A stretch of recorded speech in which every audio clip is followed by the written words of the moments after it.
Trapped inside on a snowy day, the Yellowjackets revisit the highlights, humiliations, and traumas of health class. Ty and Van help each other kindly rewind. Misty explores joining a classic cosmic American tribute band. Lisa helps Natalie carp the day, and Shauna gets a pop quiz on her cookie reading assignment. You're listening to or watching The Antler Queens, and we are covering Key.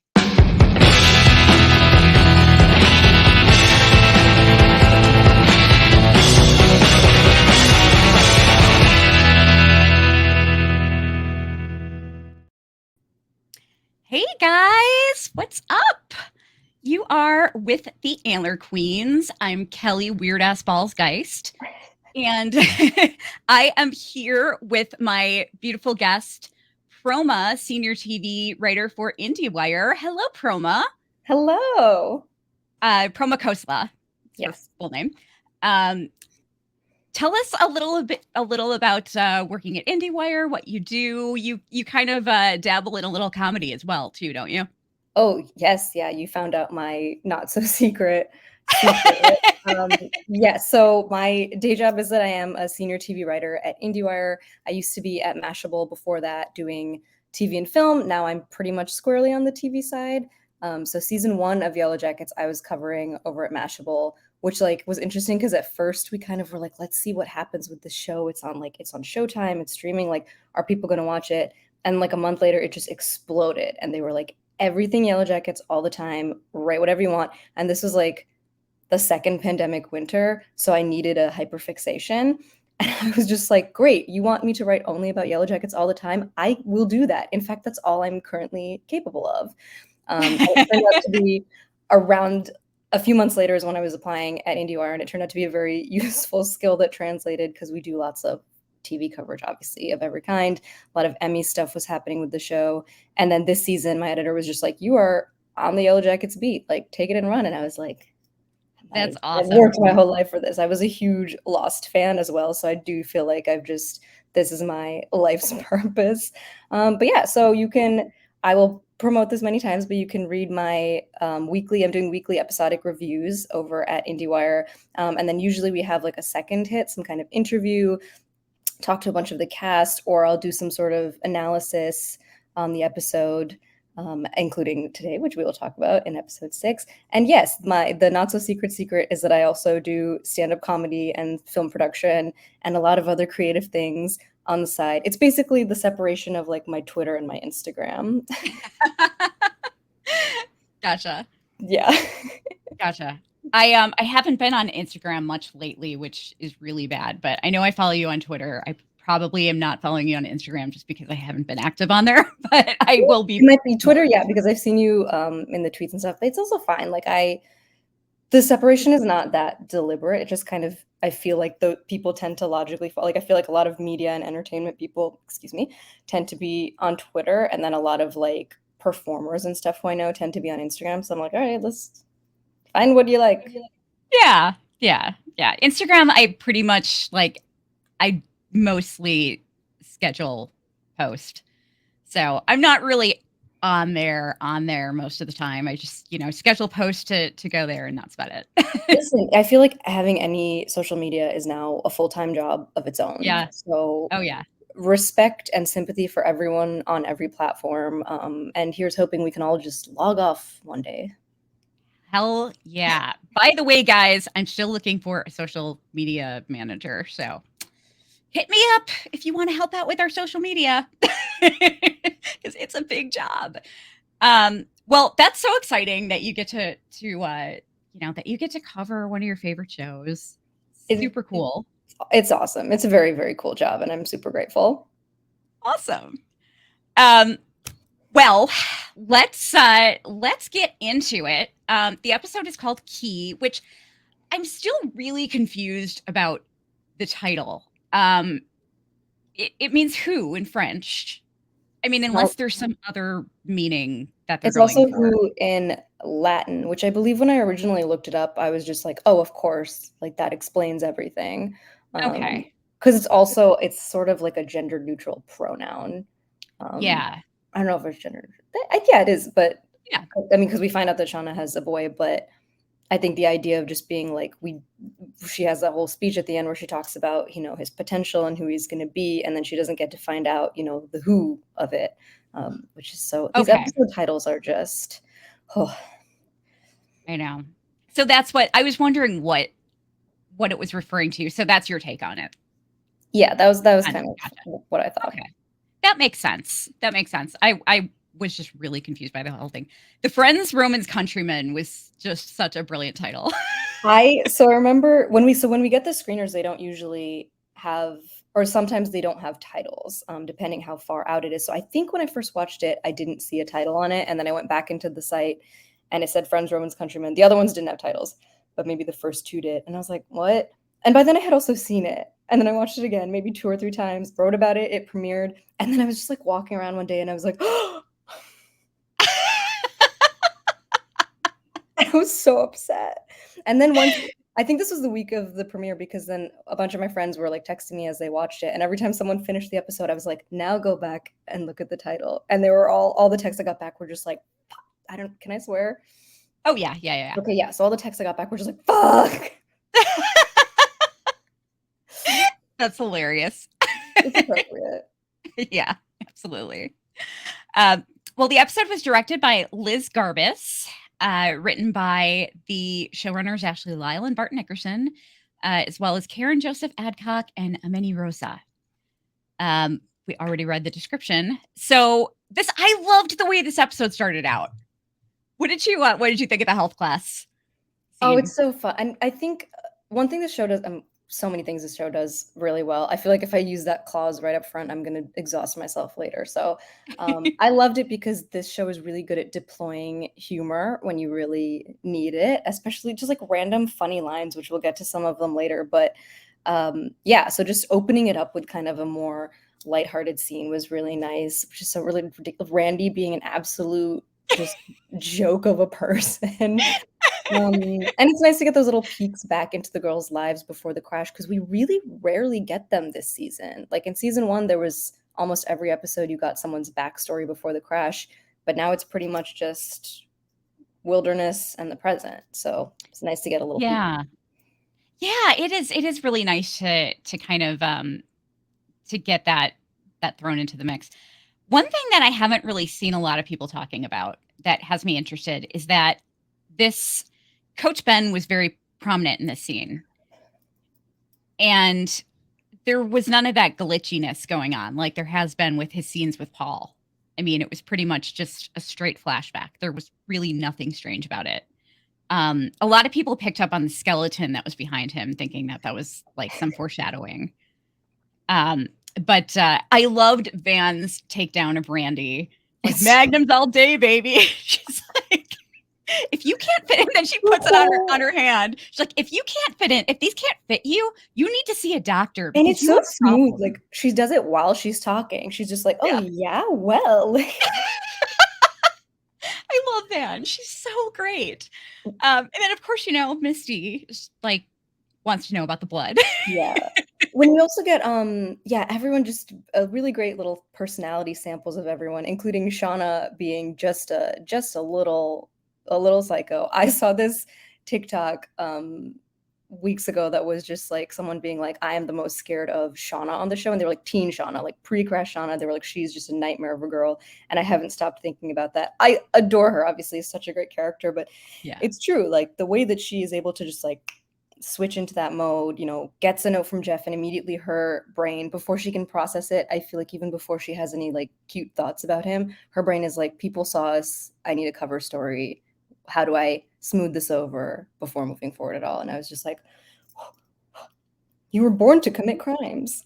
Yeah, that's a really good observation, because I wasn't even thinking about that like being, some insight into her character. I was just thinking, and it's, in a sense, it's a survival mode of sorts, right? Different from the one she's using later, obviously, but yeah, definitely. I mean, it also shows just how smart she is in general too, like that she just came up with that so quickly. And then she just walks out of the room, which was really weird. Yeah. Don't you need like the lavatory pass? Like, what's going on? Yeah, I mean, when I was in school, you kind of needed, you couldn't just come and go. So You needed like a doctor's note to pee. They were so weird about letting people use the bathroom. yeah, that whole thing was a little weird. Now, I kind of had a different reaction to the transition here, because we hear Blur's song too, and it goes into Shauna going into labor. And I was just like, whoa, hold on, wait a minute. I love that song. But it was a little overwhelming for me because they were playing it so loudly and Shauna's screaming and it's such a chaotic scene. But I guess most people loved it. It was a little much for me. I did love it, but I agree. It's a lot. There's just, I mean, so much of the show is, I love it, but it was a lot in a nutshell. Yeah, it was really jarring, but I love that song though. I mean, it was a great song. I just wish that they had, either played it more quietly or just had Shauna not screaming quite as much. I mean, I think it might be deliberate, is that they do want you to feel a little jarred by that, because it sets the tone for the episode to be like, listen, you're not going to be comfortable for the next 55 or so minutes. So here we go up front. Here's just like, we're just going to get all the senses and shake you up before you settle in. Yeah. It's funny because this is another comparison that I have to, I just saw the movie Mother with Jennifer Lawrence and Javier Bardem. Have you seen that? I have not seen it. It's a very chaotic movie, and it's I like have heard that. Yeah, there are some similarities to this episode, but there's so much. There's just an overwhelming amount of chaos in the movie. It's like you feel like you're stuck in a giant crowd watching it. And so it kind of gave me that feeling. And it's funny because I didn't even know what Mother was about, but I watched it right before this episode. So anybody who's seen Mother would find that amusing that I didn't know what it was about and saw it right before I watched this episode. So, side note, I have not seen Mother. I still don't know what it's about, but I just remembered while you were talking that the press team for Mother sent my old coworkers a very large cake. And I believe it was in the shape of a human heart. Oh my gosh. Yellowjackets vibes. And it was delicious. It was a delicious chocolate cake. Oh, wow. With there was a very intense, very sweet, berry flavored red, fondant coating it. Okay. Which that was too much, because I did have 3 pieces of cake, and then I was like, I don't feel so good because of the fondant. And then I was like, I'll have a 4th with just the cake, and I felt great. So that's I have only good memories of the movie Mother. You're probably not going to want to eat cake right after watching it. Listen, I've become immune. The amount of times I sit down for Yellowjackets, to put on my screeners, and I have my dinner in front of me, and the episode will start, and I'm like, what the fuck am I doing? Have I learned nothing? Yeah, I hear you. I'm kind of the same way. So Shauna's basically going into labor, and she's just, she's screaming, somebody just get it out of me. And then we catch up with Misty, who's checking into the compound. Now, being the, I always watch this like the good citizen detective that I am. So I froze it on the screen just so I could try to note everything that she was putting in the basket. And it was brass knuckles. Yep. Handcuffs. Yep. A syringe, a bottle of some type of medicine or chemical. And it looked like there may have been a pair of tiny handcuffs in there. Maybe it was a keychain or something. I didn't pause it on that, but I watched it a couple times just through, and I was like, the brass knuckles are so prominently featured, and I just love that, because I don't know that they're hinting at anything. I think it's just one of those fun little insights into Misty's inner life and personality, and it was just for that alone. I love that shot. I love it too, especially since Christina Ricci is so tiny, and I just love the image of Misty punching somebody out with brass knuckles. And she'd do it. She'd do it in a second.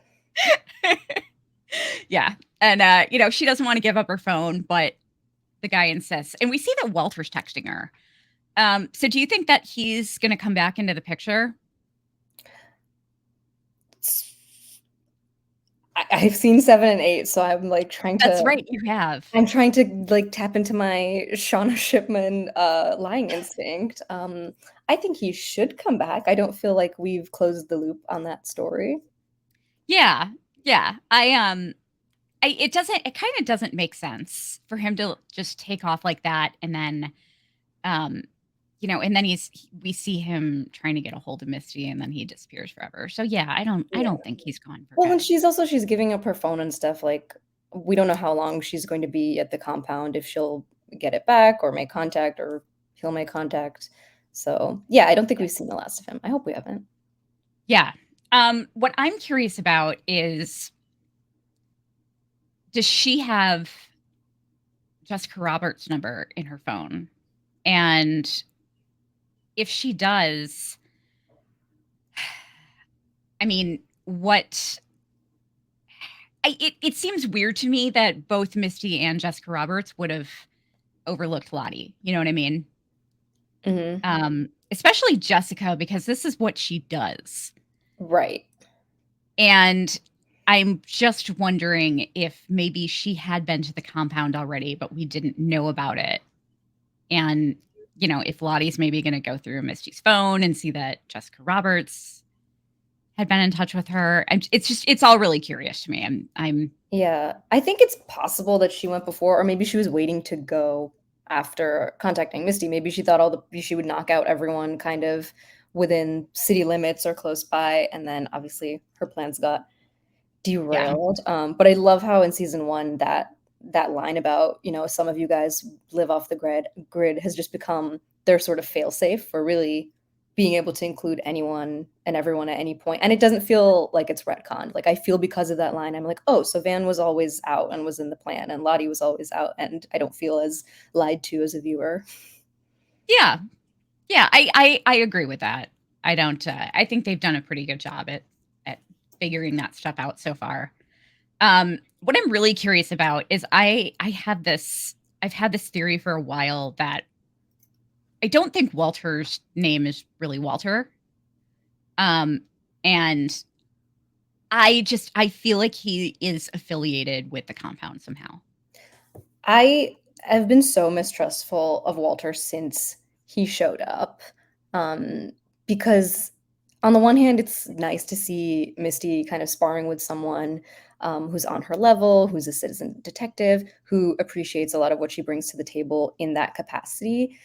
But at the same time, and I wrote this in whatever episode it was that you showed up, maybe in 3 or 4, where I was like, this is kind of how Jessica approached Misty, was that she flattered her and she picked out the things that she could tell Misty wanted someone to notice and to praise. And Walter's kind of doing the same thing. So either he's like knockoff Jessica Roberts, at least in his approach to get close to Misty for whatever his reason may be, or he's kind of like a knockoff Misty character, which is, Misty's a great character, but we have Misty. We don't need multiple Misties. This was my argument against Crystal. May she rest in peace. I did not know that was going to happen to her when I was so upset about that. I wrote it. And it did solve the too many Misties problem, but I feel really bad. There's only one Misty. But she has a nice little or awkward, I should say, reunion with Lottie, where she threatens to call the IRS. Which was so good. She knows how to get him where it hurts. I know. She's kind of like the ultimate Karen, And as soon as she said that, I was like, you're so right. Like, this cult is not paying taxes. No way. No, I'm sure Lottie had it classified as a religion somehow. It's like, well, and also we don't know how, like, she comes from money. I don't know how rich. I don't know if she's like tax evasion rich, but maybe. Yeah. I'd like to know what her parents are up to these days. Then we see the next thing we see is the Sedaki family, the happy murder family. And Shauna's on the phone with Kevin Tan.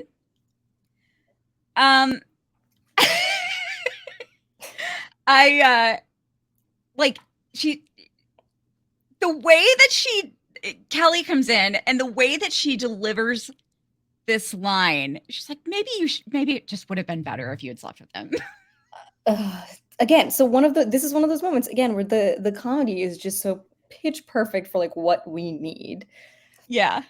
That was just, I mean, the line delivery on that was seriously brilliant.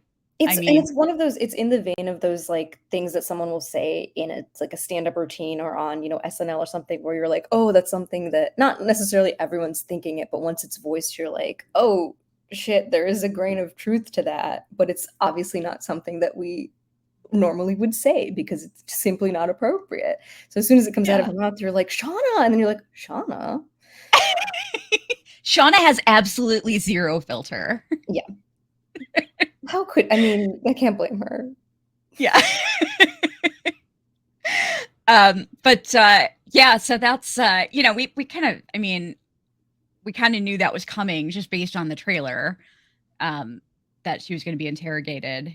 And, it's just the way that they look at her though, after she says that thing about Callie sleeping with him is just hilarious. Yeah. But she explains, they want her and Callie down at the police station, which is like pretty nerve-wracking. I mean, to have your teenage daughter going down there, I mean, she's not going to know how to handle that. Well, and I think something to really pay attention to in this scene is Jeff, who for the rest of the episode is hilarious and supportive and just like being classic Jeff MVP, provides a lot of those kind of pockets of humor. But in this scene especially, you do see just like this man who's like completely lost grip, like lost control of the wheel. And he has to face the fact that he fundamentally like doesn't know his wife in the ways that he thought he did. Like he does know, who she is as a person, and that's what he's expressed to her in the past. But there's so much more to that, and so much of it is informed, I think, by specific events and not just like her essence as a person. And now he feels like he's losing his daughter. Like, I mean, he's the only one who seems to understand that like if this goes south, like our family is going to get ripped apart. And in this scene, you really see him like feel the loss of that control. And there's nothing you can do. Like he can be mad, he can grip the counter, but like they're going into the police station and he can't do anything about it. He has to sit in the car and blast NWA. Yeah. Oh my God, that was brilliant. But yeah, he's definitely freaking out quite a bit.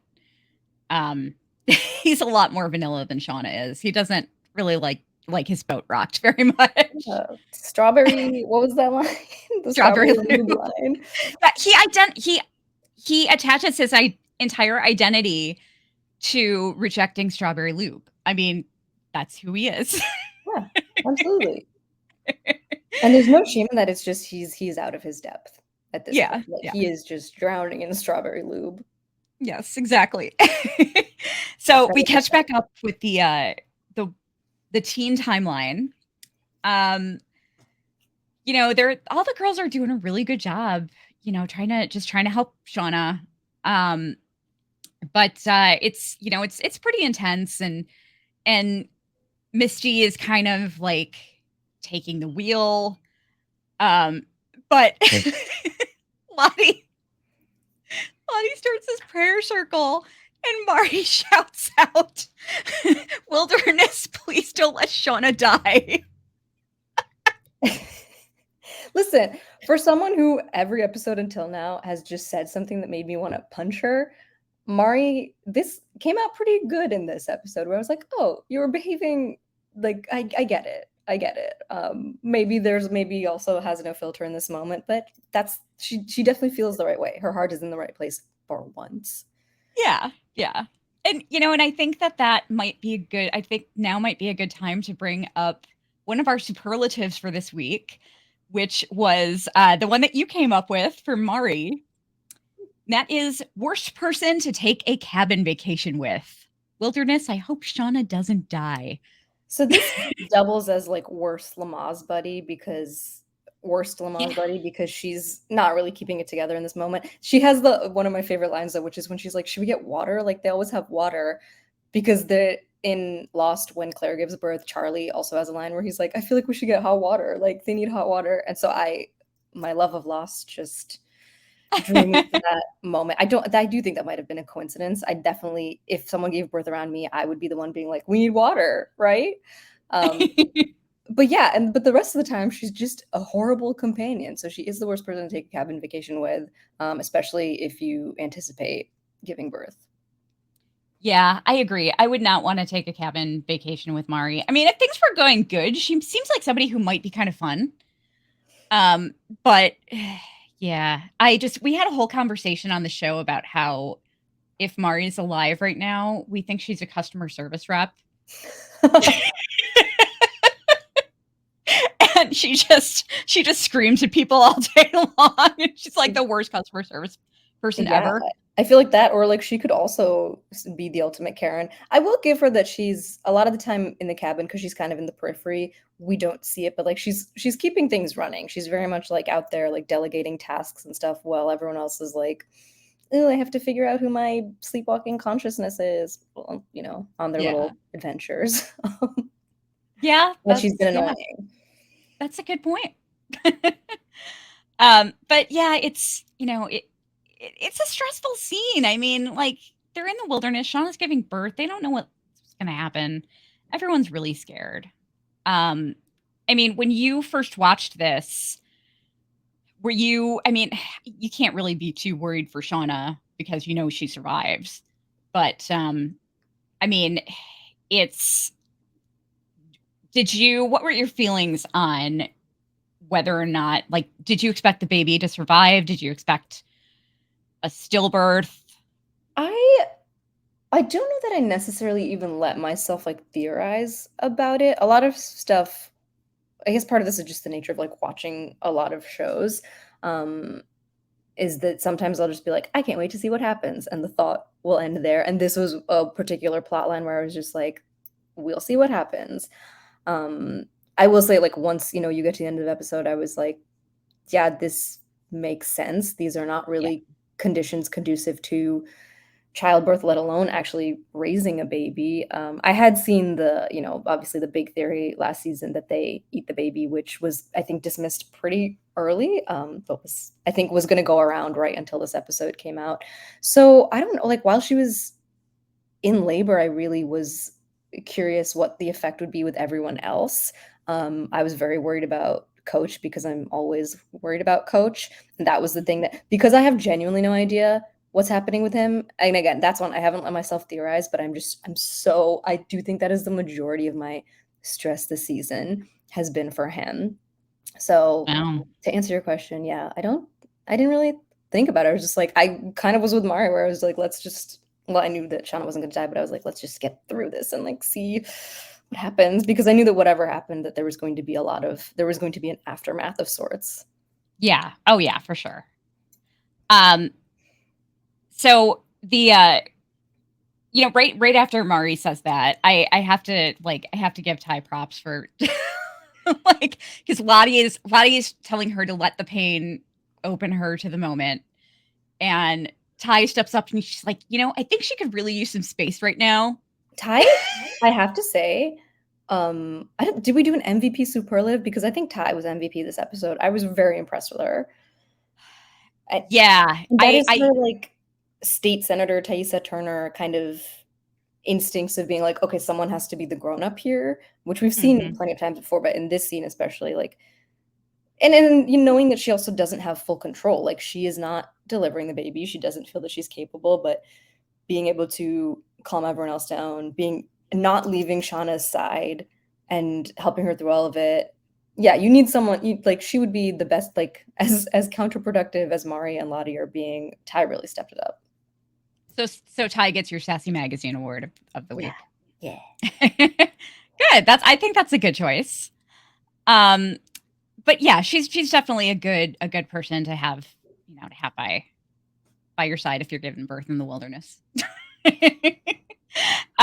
Now my MVP, um, My MVP actually kind of comes in next, and that is we see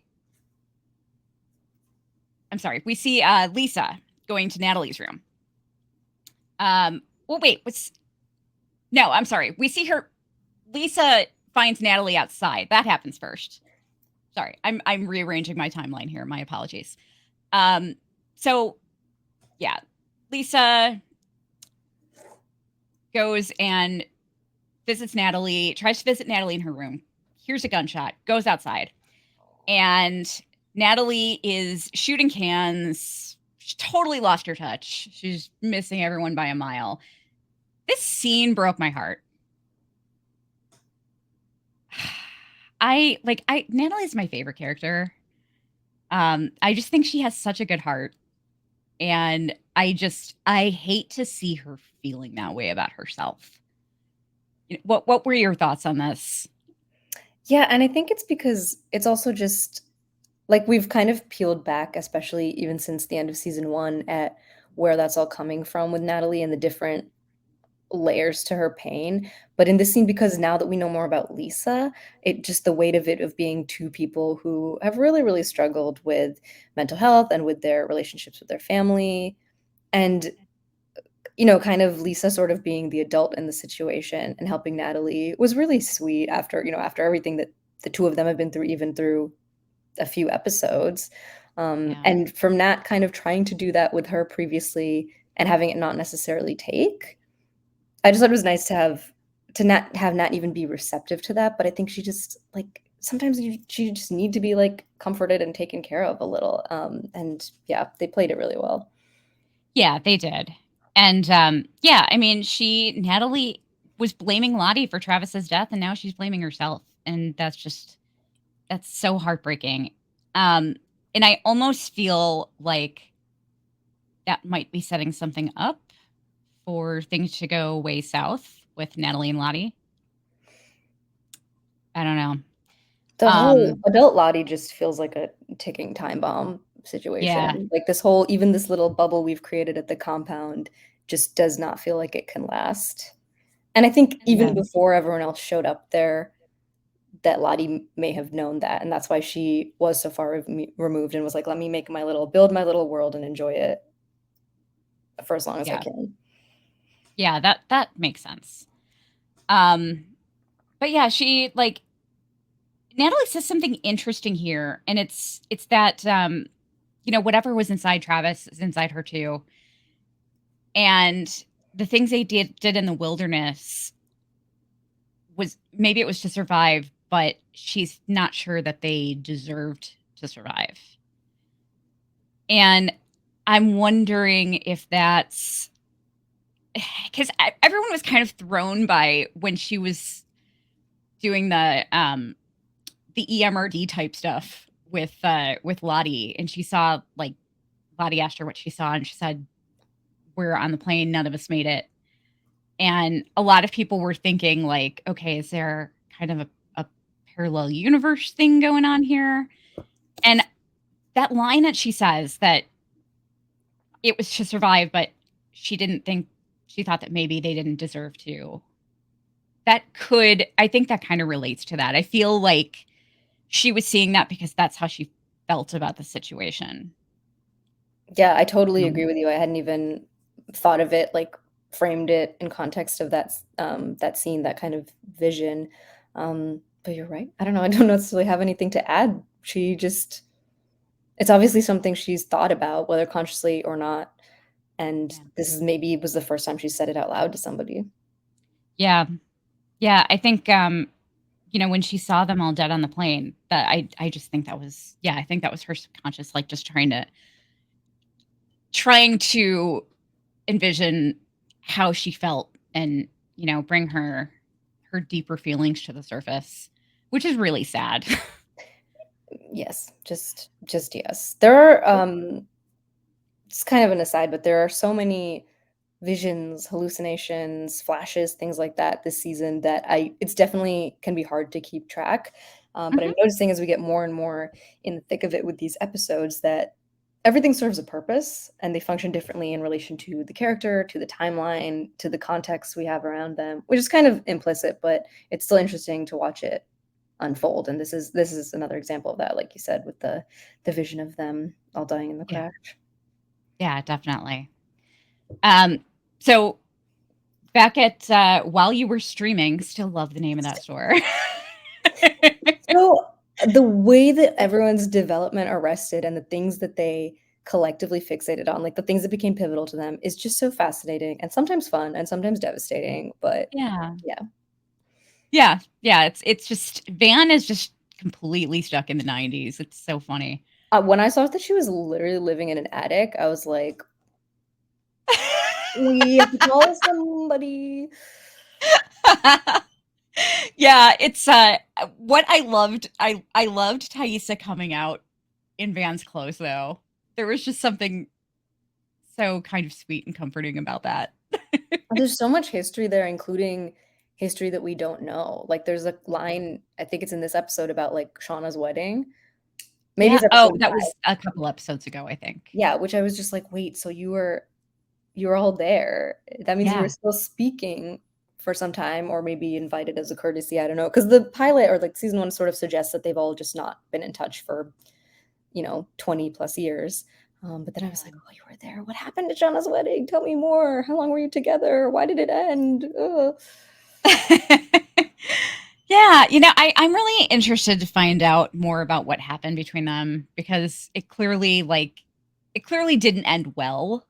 Otherwise, I think that either they would have stayed in touch or Van would have been less like upset to see her, you know? It also feels like, obviously they have a lot of experiences, shared experiences that none of us can relate to, but it also on the surface just seems like one of those relationships where once you decide to break up, you kind of make that active decision of like, okay, we're not going to keep in touch. We're not going to see each other. I can't see you because it won't be good for me. It won't let me move on, because they do sort of snap back into this familiarity, into this rhythm so easily. And it's not like they're necessarily like, ooh, let's get back together, but I could just see how having each other in their lives would make it impossible to commit to anyone else. Yeah. Yeah, I can see that too, for sure. And, it that goes back to the conversation that Taissa had with Shauna, where she tells her, if anybody made me feel it wouldn't be good for anybody. And Shauna says, yeah, I think I know what you mean. So yeah, yeah, there's still a lot to unpack, and I don't think it's going to be unpacked anytime soon. Um, but she's asking her, Ty's asking Van about what happened. She's like, what did she say to you? She meaning her alter, her tree personality. Yeah. Or like that pre-tie. Yeah, tree Ty. And Van actually tells her that she tried to kiss her, which I was kind of surprised that she even said that. Good. We love Um, communication. I love the constant juxtaposition this season between Van and Ty's relationship and Ty's marriage to Simone has been damning. And this is one, I mean, this in this case, it's not Taissa withholding, but the fact that Van is comfortable to be like, yeah, and you kissed me. Yep. And yeah, and she's saying that, she tells her that she said this isn't where we're supposed to be, and they're trying to figure out who we means. Which is really curious. I mean, young Van had this line a couple of episodes ago, something about there's something in her that's connected to all of this. And I thought about that line during the scene because it's like Taissa said this isn't where we're supposed to be. So I feel like this other version of Taissa is deeply connected to the wilderness and has a lot to do with what happened out there. I actually think that Taissa may have done something to cause the crash. Ooh. Oh. And That's this is interesting. why I think that. We see them on the plane, and when we see Van, when they're crashing, she's punching the oxygen mask. She's sitting on the aisle seat, and there's nobody next to her. you would think that they probably would have sat together. And Hmm. it flashes to the other girls, but you don't see Ty.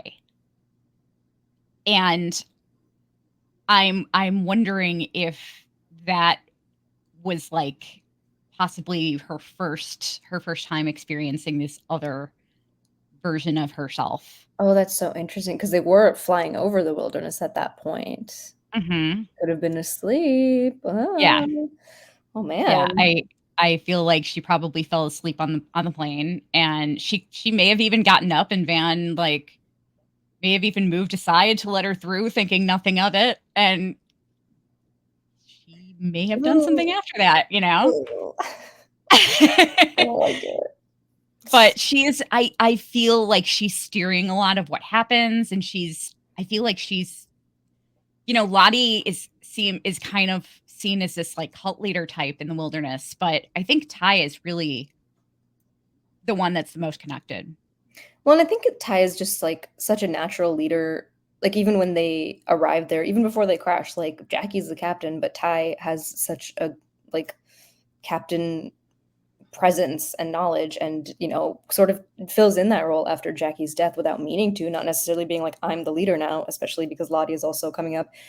But Lottie has so much obvious kind of insecurity and self-doubt, and she's figuring out her connection to the wilderness and all of that, but she is coming into recognizing this sort of messiah role at the same time that other people are pushing her into it, so it's not fully her own choice. Whereas Yeah. Ty, every leadership decision Ty makes, whether it's deciding to go looking for rescue and trek into the woods, or something minor in this episode like deciding to be next to Shauna and tell people kind of what to say and how to act, that's just naturally who she is that she steps into those roles and she wants to take control and like make things functional. I will say the scene with her and Van, all I could think of was Lost. We have to go back. Like she literally said, "We're not supposed to be here," and I was like out loud to my TV. I was like, "Do you have to go back?" Because I'm a monster. Yeah, a lot of people have been comparing the show to Lost. Oh yeah, but like episode to episode, I have one friend who we specifically text about like really, really like deep cut Lost similar. Like she will text me and be like, "This week they had like this musical cue sounded the same," or like this thing is reminding me, like X is reminding me of Y. And then I'm also a couple episodes ahead, so sometimes there have been things that she mentions that I thought were nothing, and then I get to the episode and I'm like, oh, there may have been something here. But yeah, like so stuff like like there is the obvious surface level similarities between Yellowjackets and Lost, and then there's my brain being like, oh, there's someone in the birth scene talking about water. Yeah. Yeah, no, I hear ya. And the other while we're on the topic of comparisons, one thing that I want to point out is everyone keeps talking about like who's going to die, who's going to die. We know everybody doesn't make it. We know Yeah. that at least, I mean, at least Jackie and Laura Lee died. But I feel like Walking Dead kind of changed television in that sense because The Walking Dead, I don't think there was another show before The Walking Dead that was just killing off regular characters constantly. I mean, it became, I don't know the exact when Walking Dead premiered, but I know it was like once it happened on Lost in like season 1, it very much became a concern, and like week to week, that was the fear that somebody would die. Oh, yeah, Lost did come before Walking Dead. So, yeah, between Lost and The Walking Dead, I think like that kind of turned into a trend. And then also Game of Thrones, which became known for that in like the early seasons. And then once they kind of departed from the books and the show, tanked, part of that was that there were no stakes, is that week to week again and season to season, they were like, who's going to die? And nobody died until like the last 2 episodes because they were like, these are all our big names and we want a hit show. Yeah. Yeah. Yeah, it's just funny to me because like I feel like years ago that wouldn't even be a conversation that people would be having, and now everybody's just like, who's gonna die? Who's gonna die? Why does somebody have to die? But yeah, so I love how Taissa kind of softens up around Van. It's just like the way she says, Ty's asking like, who's we? Could it mean us, you and me? And Van's like, "You're married, Ty. There is no us." And the way that Ty kind of responds is just like, it's so soft and so like, she seems so deeply concerned that she stepped out of bounds by saying that. She's just like, it's just, it's really kind of lovely and adorable how much she softens around Van. Yeah. Um, she just doesn't want to do anything to hurt her. But Van, you know, Van tells her if she wants to make herself useful, she can put away some of the VHS tapes. And she spots the overdue bills in the trash. So she knows something's going on with her. And in the cabin, we're back at we're back with the birth, and Misty's Oh, trying to sorry. kind of. I'm gonna just before we move past that scene, I will say this is one of the things in the season where the characters have questions and they like create a mystery.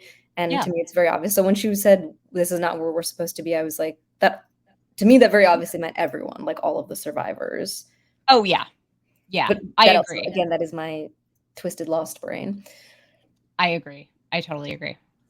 Sorry. But yeah, like, Misty is kind of trying to psych herself up to get through this, to help, get through helping Shauna deliver the baby. And she gets blood on her hands and kind of starts freaking out. And she starts having flashbacks of Crystal and basically just goes into full panic attack mode. She runs away. Like, Jesus Christ, Misty, get it together. Which must have like scared, I don't know how lucid Shauna was at this point, but it must be terrifying when Misty, how much blood is there, Quigley, is running away from your labor scene. Right? I loved this. I mean, there's some really, really fantastic work from Samantha Hanratty this season, from everyone, obviously from Sophie in this episode, which we will get to, but throughout. Because it's so easy to get mired in this like psychopath Misty idea and be like, oh, like our cute little psycho. But it's important to remember that like that's just sort of a part of her that's weirdly woven into these other things. Like she didn't kill Crystal. I'm giving her brownie points for, despite saying I will kill you, not doing it. And then obviously feeling very bad that is what ended up happening. And she carries, in my review kind of drew this parallel between now the guilt that Misty is feeling over Crystal, whose death she did not cause but feels guilty about, to how Shauna feels about Jackie and how Lottie feels about Laura Lee. These are all deaths that were not their fault, but they feel guilty about, that they feel like they indirectly caused, if nothing else, and which end up having very, very deep, profound psychological effects on them throughout their time in the wilderness, and well into adulthood, it seems. Yeah. Yeah, and Natalie feels guilty about Travis. She feels like, yeah, it's really interesting. I hadn't really thought about that, but yeah, it's really sad because I feel like she. I mean, do you feel like she thinks she's going to do something wrong to cause harm to the baby or Shauna, and that's why she's freaking out? I think especially because this is immediately after what happened with Crystal, I think on some level in Misty's brain, it's like everything you touch, like it gets destroyed, sort of. Yeah. Which is not true at that point. But then maybe she's relating that to Ben and to the fact that they didn't have this grand romance that she built up in her head, but that was also never going to happen. That one feels like more of a reach. But yeah, just because she literally, she had something good with Crystal. They built this up for months. They became really close friends. And then in Misty's opinion, something she did ruined that and took Crystal away from her. I think she's very afraid that the same thing is going to happen, even though it's a different situation. And it's a textbook panic attack, and they're not rational, and they are terrible. But I do think that's kind of the root of it. If there had to be a parallel, is that she's just like, here's another good thing, or like potentially good thing that you're going to ruin. Yeah, that makes sense. But yeah, she just like it's nice though that she's. I mean, it's nice that she's still trying to kind of she's basically having a panic attack, but she's still trying to pull it together at the same time, which is I will say maybe the Misty of it all is I don't think her number one fear is like something will happen to Shauna or the baby. I think that her number one fear is I'm going to let everyone down and they're going to hate me. Yeah. Because she has this like insane need to be well liked. Yeah, I agree. She but Natalie goes and grabs Ben, which was a complete disaster. This was one of those that was just so funny. Like weirdly funny just because I mean he's what 25. Yeah, this poor like that. 25-year-old gay man who is an assistant soccer team coach who is now they're like, hey, you're a grown-up, deliver a baby. And I did in my review I compared this to in Titanic when the part in Titanic when Rose and Jack are like they're going through the various decks and they're locked behind a door and they find a crew member and they're like, hey, can you let us out? And he's almost running away and then he's like, okay, fine, I have the key. He starts trying to do the lock. His hands are shaking so much he drops the key and he just goes, I'm sorry, I've dropped the key, and he leaves. And that's what I thought of in the scene when Ben is just like, I'm sorry, I can't do anything. And I was like look for the keys. You tap into that knowledge. I know he's very unwell, but I thought of that and it gave me a weird little cathartic laugh. But oh my he's still out of his gosh. depth, and he's just continuing to be more and more out of his depth. It was so funny to me though, because he was like, I just pushed play on the tape. And what? Like Misty knows how to deliver a baby? Yeah, all Misty did was watch the tape. She didn't even push play. You have more experience. Yeah. Right. Exactly. And he goes over and puts his hand over his ears. And we see Rescue Me, or we hear Rescue Me by Madonna playing, which goes into this other weird scene. So I want to get your take on this. What do you think about this whole weird glitchy Ben scene? Oh, these are fully not real. Yeah. He's just crafted. So the first time it started, I think that's episode 3. I think the first couple may even have been flashbacks or rooted in like actual memories he has with Paul. And then as I kept watching and the glitch thing started happening, I was like, oh my God, how many types of flashback within a flashback? This is so messy. And then I was like, oh, this is 100% not real. And the fact that it kept going and you realize it's conscious. He's building this fantasy. He is lucid dreaming his way through the winter of their discontent. It's heartbreaking. It's so upsetting. And then this is definitely the first time I really noticed that it's starting to glitch, that they're in a cabin with this, the moose head or something, the antlers on the wall, the snow outside.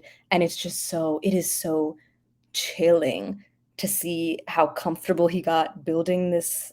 I think Ashley Lyle called it a memory palace in his mind going there, but then also the fact that he's not able to keep it up during this scene, like the fact that Shauna's screams are so loud and what's happening right now is so just like can't be turned away from.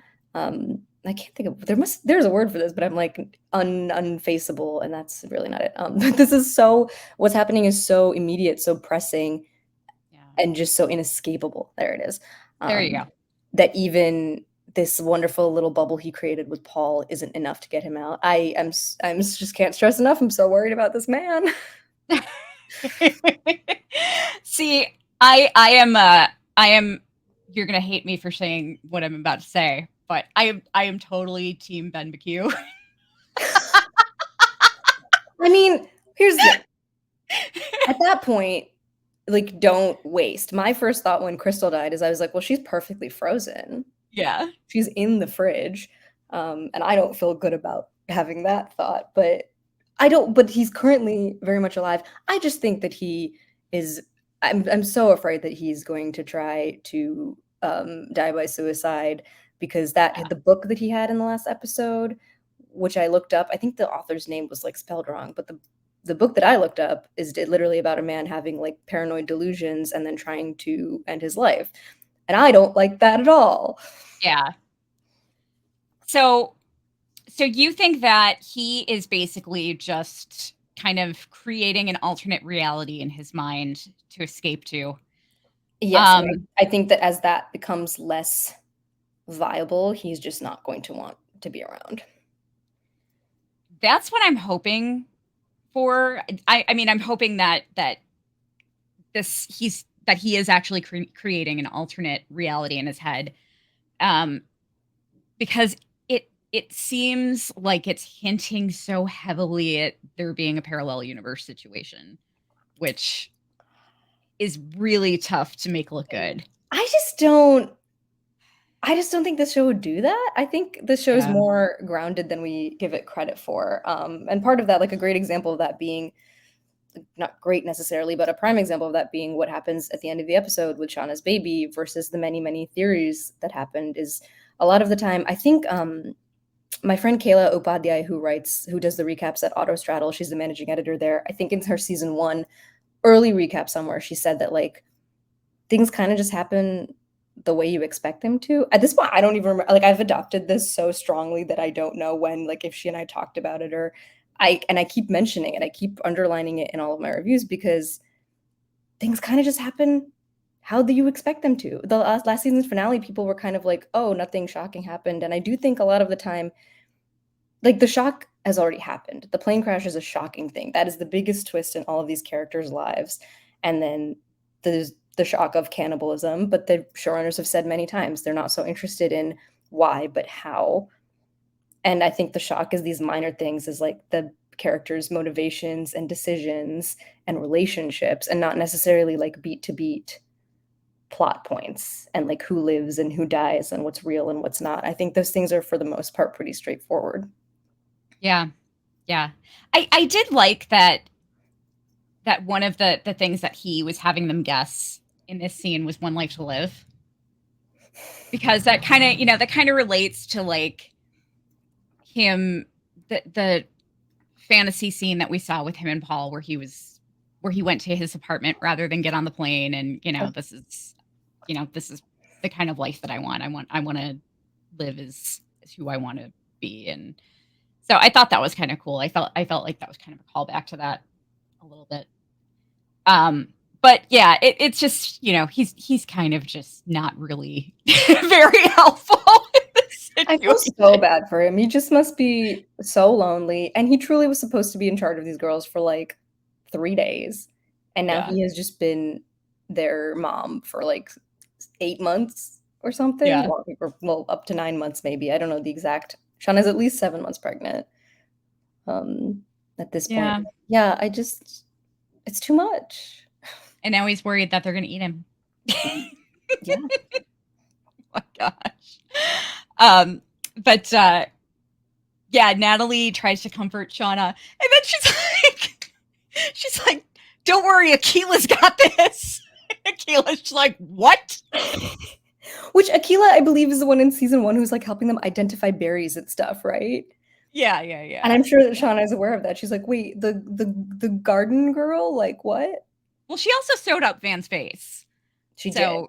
Yeah. So Yeah. she has some medical training. Well, I think this just says everyone at this point assumed that Misty was going to do it and that she's the most like medically capable. So on some level, Shauna's like, no, I want the real doctor. Yeah. not the assistant or whatever, like the resident. Oh my gosh. But the what made me cringe so much was she's like, she goes, I guess I have to, right, Nugget? And then she looks in her pocket and Nugget, the mouse, is sitting right there. I'm like, oh my god, I kind of threw up in my mouth a little bit. Yeah, like she's gonna touch Shauna. Yeah, because then she puts her hands inside Shauna after handling like this rodent. Like, okay, oh god, gave her rabies. I don't know how many of the talking to Nugget. It just everyone's so unwell in different ways. I know. And that's what I will say. That's one I never saw coming. Talk about a twist. I was like, no, I did not see talking to pet mouse. I did not have that on my Yellowjackets bingo. Yeah. Shauna's like, who are you talking to? Like even Shauna is like, what? Yeah. So she was so Akilah made it into my superlative for this week, which was most likely to incur medical malpractice claims. I guess I have to, right, Nugget? Oh, poor Akilah. I have to hand it to Nia Zendaya. Like, Akilah is a really likable character. Even with, like, the very little that she had last season, I feel like everyone liked her a lot. And Kia King was very charismatic in that role. And unfortunately, for whatever reason, she was unable to do season 2. So, granted, Akilah is not one of the biggest characters, but still, that had to be nerve-wracking, stepping into a role that was already Yeah. handled by somebody else in the first season. And it's so weird because it's like it's pretty unheard of these days in television, but it Mhm. used to be so standard. Like, I mean, sitcoms are one example that would just do that all the time. I think Yeah. of Boy Meets World, the classic example of Topanga having like 3 different sets of parents. But yeah, now it is very much like that actor is locked. Like, well, they will write characters off fully rather than have them replaced. But yeah, she's done a Yeah. great job. She's made it her own, and she's gotten to handle all of the juicy Nugget storylines. So Yeah, she really has. I mean, she seems like she's been there from the beginning. So, hats off to her. I think she's doing a really great job. Um, but and delivered that placenta. yeah.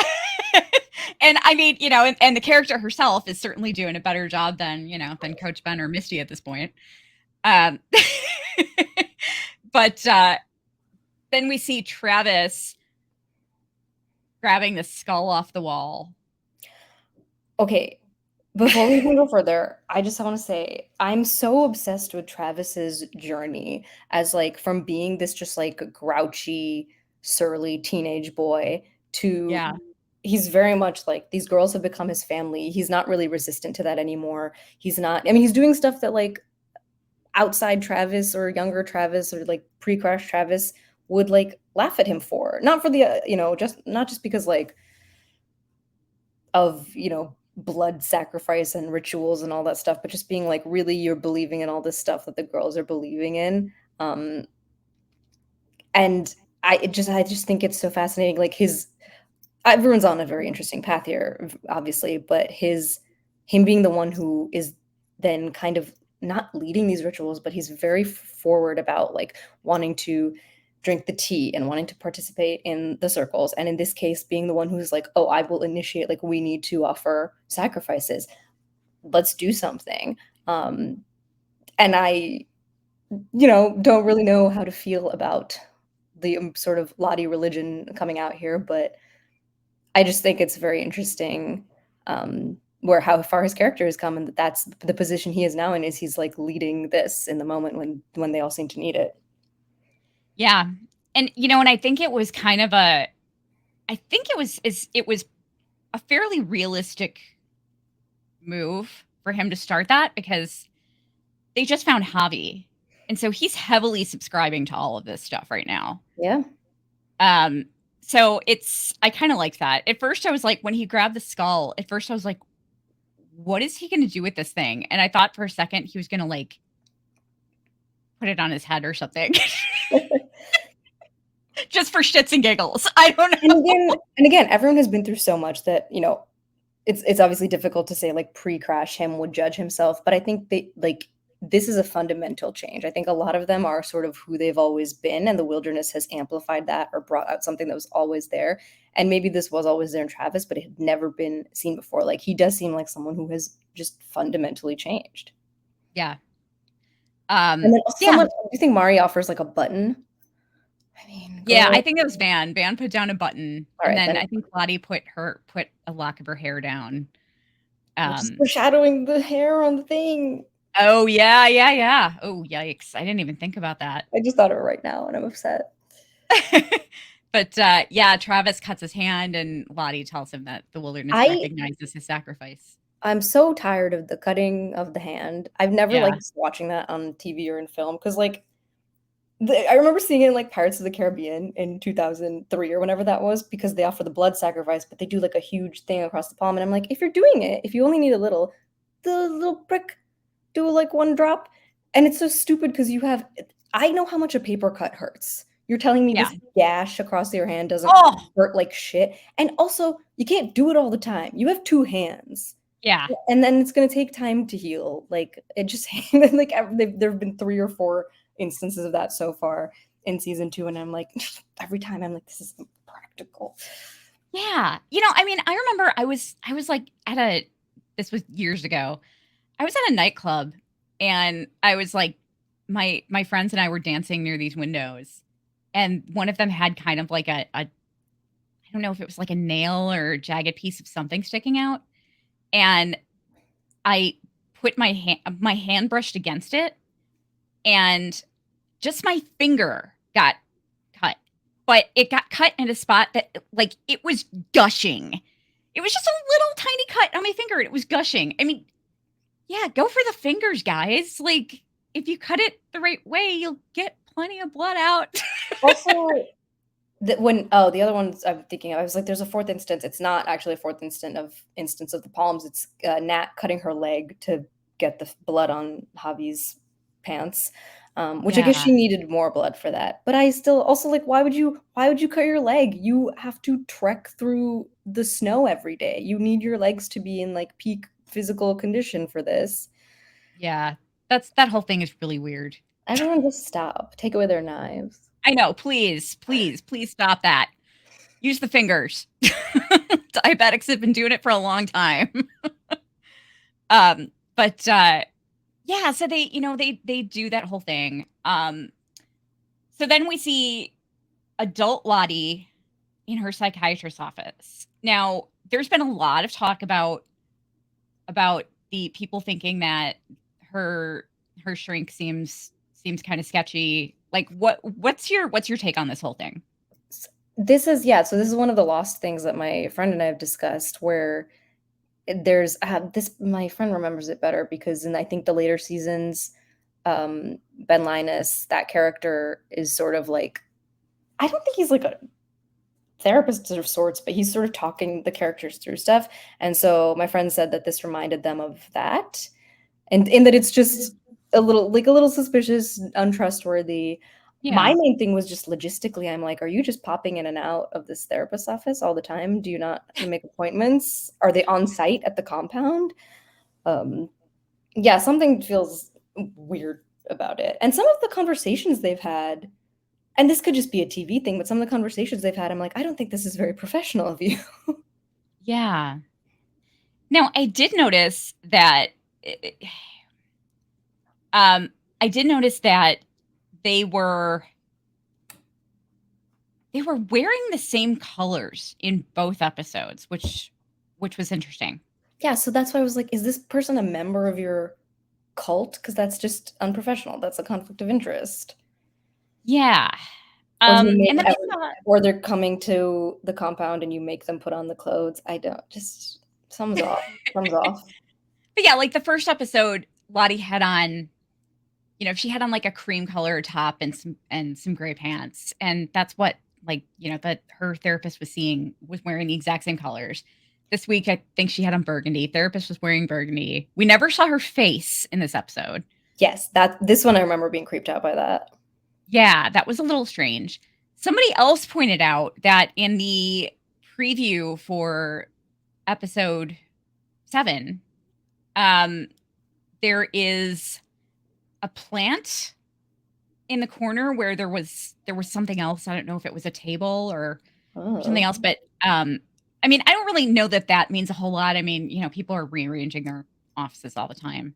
Yeah. Um, I mean, it's interesting on a set. I haven't noticed a lot of these details. I also don't see actually the episode previews. I always mean to check them out the week of, but right, because the screeners don't have them. right. Because I remember when someone had tweeted a screenshot of like Callie and Shauna entering the police station this week, and I was like, how did they know?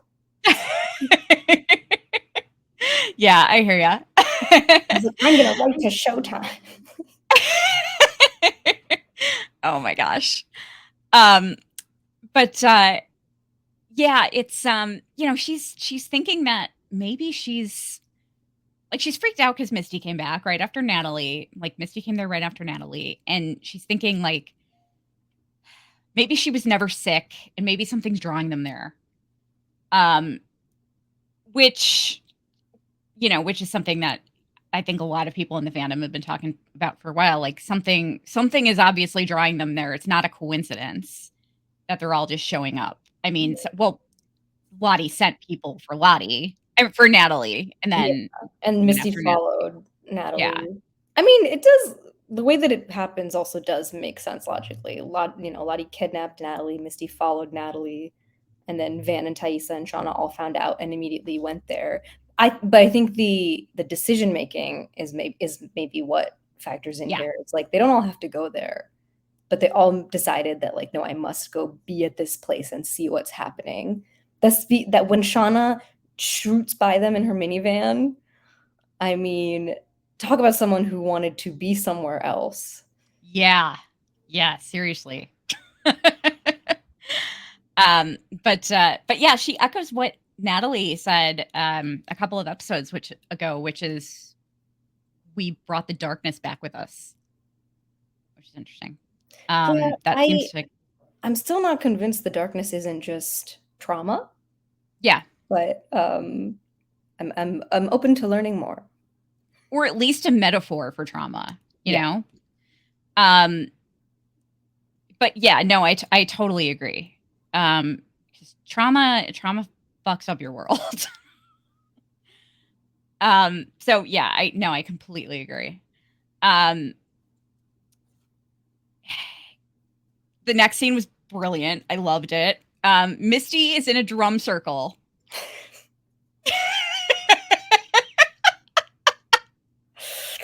Oh, it's so good. A woman is there crying about how she's missing somebody. The acolyte who we saw like kind of screening Misty is there and asks her if she wants a turn. He tells her that everyone's been dumped in some way, and she's like, well, I've never even had a breakup, so which was kind of surprising to me.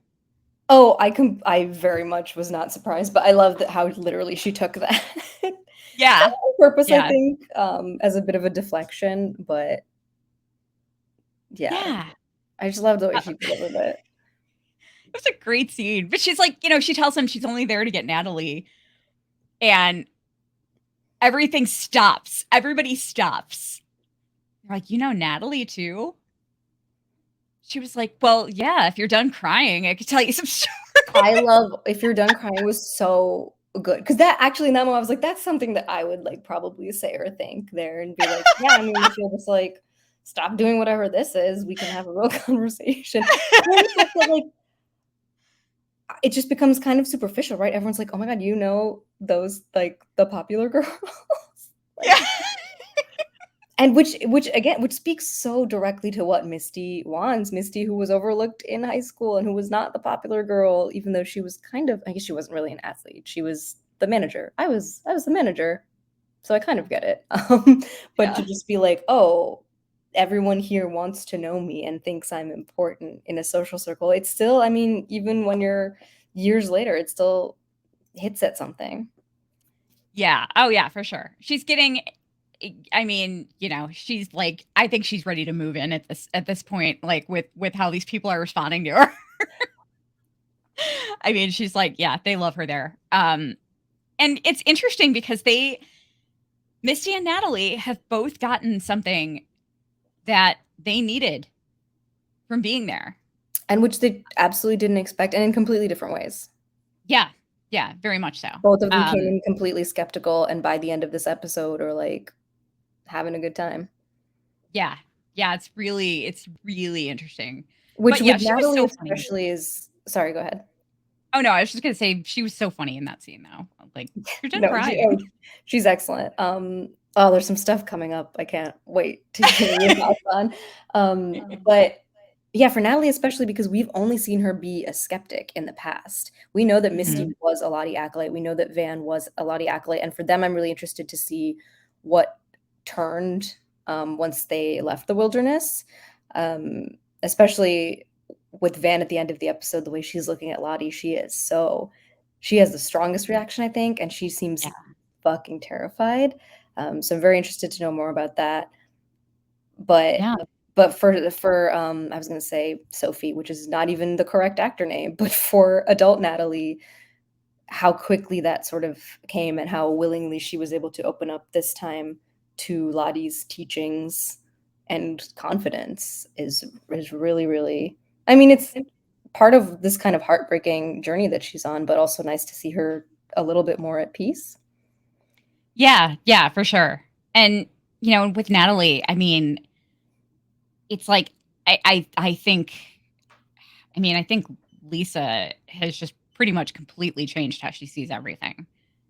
Um, she's had such a dramatic effect on her, and she's kind of like, I mean, she's like basically giving Natalie everything that she's ever needed from anybody. She's like, she's supportive, and she doesn't judge her. And this is somebody that Natalie stabbed in the face. Through her hand. Yes.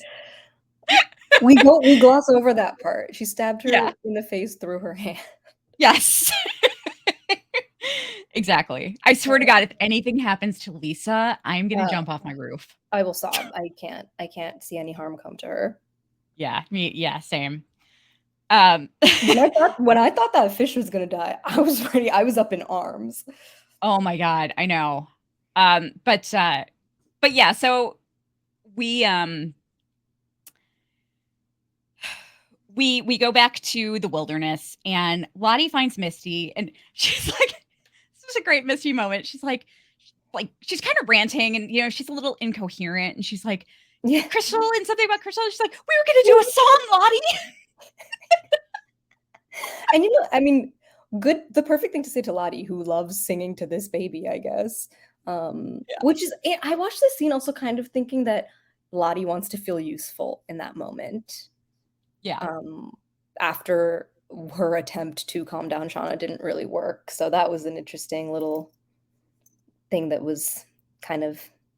I'm gonna stop talking. It's not going anywhere. I'm gonna sip some water. But Lottie says that she can save Shauna, and she's like, you can save Shauna, and you can save our baby. Yeah. Which is super creepy. And it's so, again, oh man, not to bring up Lost again. This is where I'm going to freely bring up Lost a lot, because when I do it in my reviews, my editor at some point is like, you have to stop. And that's fine and correct of her. But I'm going unfiltered. Because it's funny, on Lost, when Claire is in labor and Kate's delivering the baby, she's like very much comforting her and talking to her. And it's like a really, really nice, beautiful scene. And she says, like, to calm her down, she says, this baby is all of ours. And the way that it comes across in Lost is like such a beautiful sentiment. It calms her down. It makes her, helps her focus to push. But in this scene, having Lottie say it, having her say it out of sight of Shauna is so, like you said, is so creepy. Yeah. Yeah. It's like, what are you going to do with this baby when it comes out, Lottie? Yeah. Yikes. Our baby. I'm sure Shauna does not want to hear that anyway. Like, you have it then. But, I mean, Lottie was really helpful, though. Like, as creepy as she was about it, she was really helpful because she knew what to say to Misty. She was like, you can save Shauna. Misty wants to feel needed. She wants to feel useful and needed. And she was basically panicking because she thought she was going to fuck it up. And Lottie's like, no, you can do this. And she really snapped out of it and went right back to it at that point. But, before then, we see the placenta come out, which is. I've never seen, I know this wasn't a real one, but I've never even seen a fake one. Yeah. And I didn't care for it. Yeah. Yeah. It's so large. Listen, it was so purple. I used to be a medical editor. So I had to look at pictures of every medical situation you can imagine. And somehow I've never seen a placenta either. Yeah. So, I mean, I guess kudos to Yellowjackets for pushing boundaries, but oh my God. Yeah. And I am as qualified for this as these teen girls, where I was like, that's not supposed to be out yet. Yeah, yeah, yeah. I did know that that was a bad thing, but I mean, it basically requires an emergency C-section. So at that point, like, someone's going to die, if not both of them. Um, which is which is really sad. But we break away for a minute to the police station, and Shauna and Callie are coming in, and there's douchebag Saracusa just with his shit-eating grin looking at Callie. I wanted to punch him in the face so I badly. will say I love watching John Reynolds be a dirtbag and just have a blast. So it was fun on that level where I was like, oh, look at this man just having a great time being a dirtbag. Syracuse sucks, but Yeah. but I was just like, that's John Reynolds with a mustache having a good time. It's okay. Yeah, he was, oh my God, he was such a douche. The way he looked at Callie was just, oh God, Just oh, disgusting. oh my And gosh. the weird fixation he has on this case and on getting Shauna specifically, someone he doesn't know, but he's just made this very personal. Yeah, which is why I actually had some suspicions earlier on in the season that he might be Wilderness Baby. But, obviously we know that's not the case now. But yeah, he takes Shauna, and then Kevin Tan goes and grabs Callie. Um but before we see them actually get to the interrogation, we go back to Van's place really quick. Taissa asks if Miss Congeniality goes in Sandy Good or Sandy Bad. Which is flirting. That's flirting. Yeah, yeah, yeah, yeah. I agree. But Van just like kind of looks at her with disgust, like, She kind of there's takes the no bait. Sandy Bad. That was the reaction Ty wanted, and she's happy about it. Yeah. Like, Sandy Bad. Get out of here with your Sandy Bad. um but Oh my god. yeah. Sorry. Your fan is reflected right on the antlers in the poster, and I just looked at it and I thought that like something on the poster was moving. Oh my gosh. I was so scared. I was like, it's here. We brought it back with us. Oh my God, that's Oh, hilarious. oh Now okay. I want to do some kind of weird prank with it, like shine, like put some kind of moving light on it or something. Yeah, Make it look we really definitely could. creepy. Oh my gosh. Okay, sorry. Keep going. Wow. Oh. Or I need to get like a 3D cardboard cutout of it or something. That would be kind of awesome. But Van mentions that like she saw the bills in the trash, and Van's just like, or Ty mentions that she saw the bills in the trash, and Van's like, we're here to talk about your problems, not mine. Which kind of I would have shut me up. I was like, "You right, good point." Yeah, I mean, Ty is the one that showed up there, not the other way around. Sleepwalk drove halfway. Like, Yeah, yeah, get your own house exactly. in order, girl. But Taissa's phone rings, and she's like, oh, this might be the hospital. So it's Misty using the phone in the kitchen. Does she have Ty's? She must have Ty's number Oh, memorized. I'm sure Misty has most of the numbers in her phone memorized, if not all of them, because she just knows that you can't rely on technology 100% of the time. Yeah, yeah, for sure. But she had a great, yeah, yeah, exactly. Um, and she tells her like she's there. She's at a residential wellness center, and Ty's like, "Are you getting help?" And she's like, "Everyone's getting help from one Charlotte Matthews."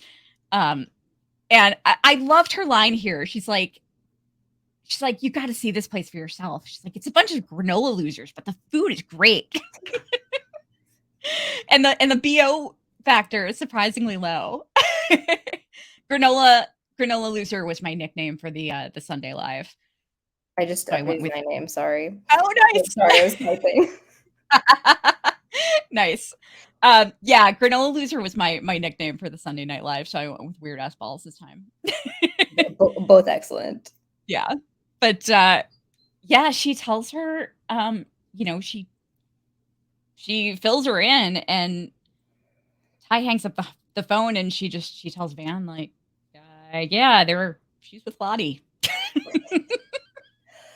Poor Van, who Um, just wanted to be like running her little video store in peace, has now.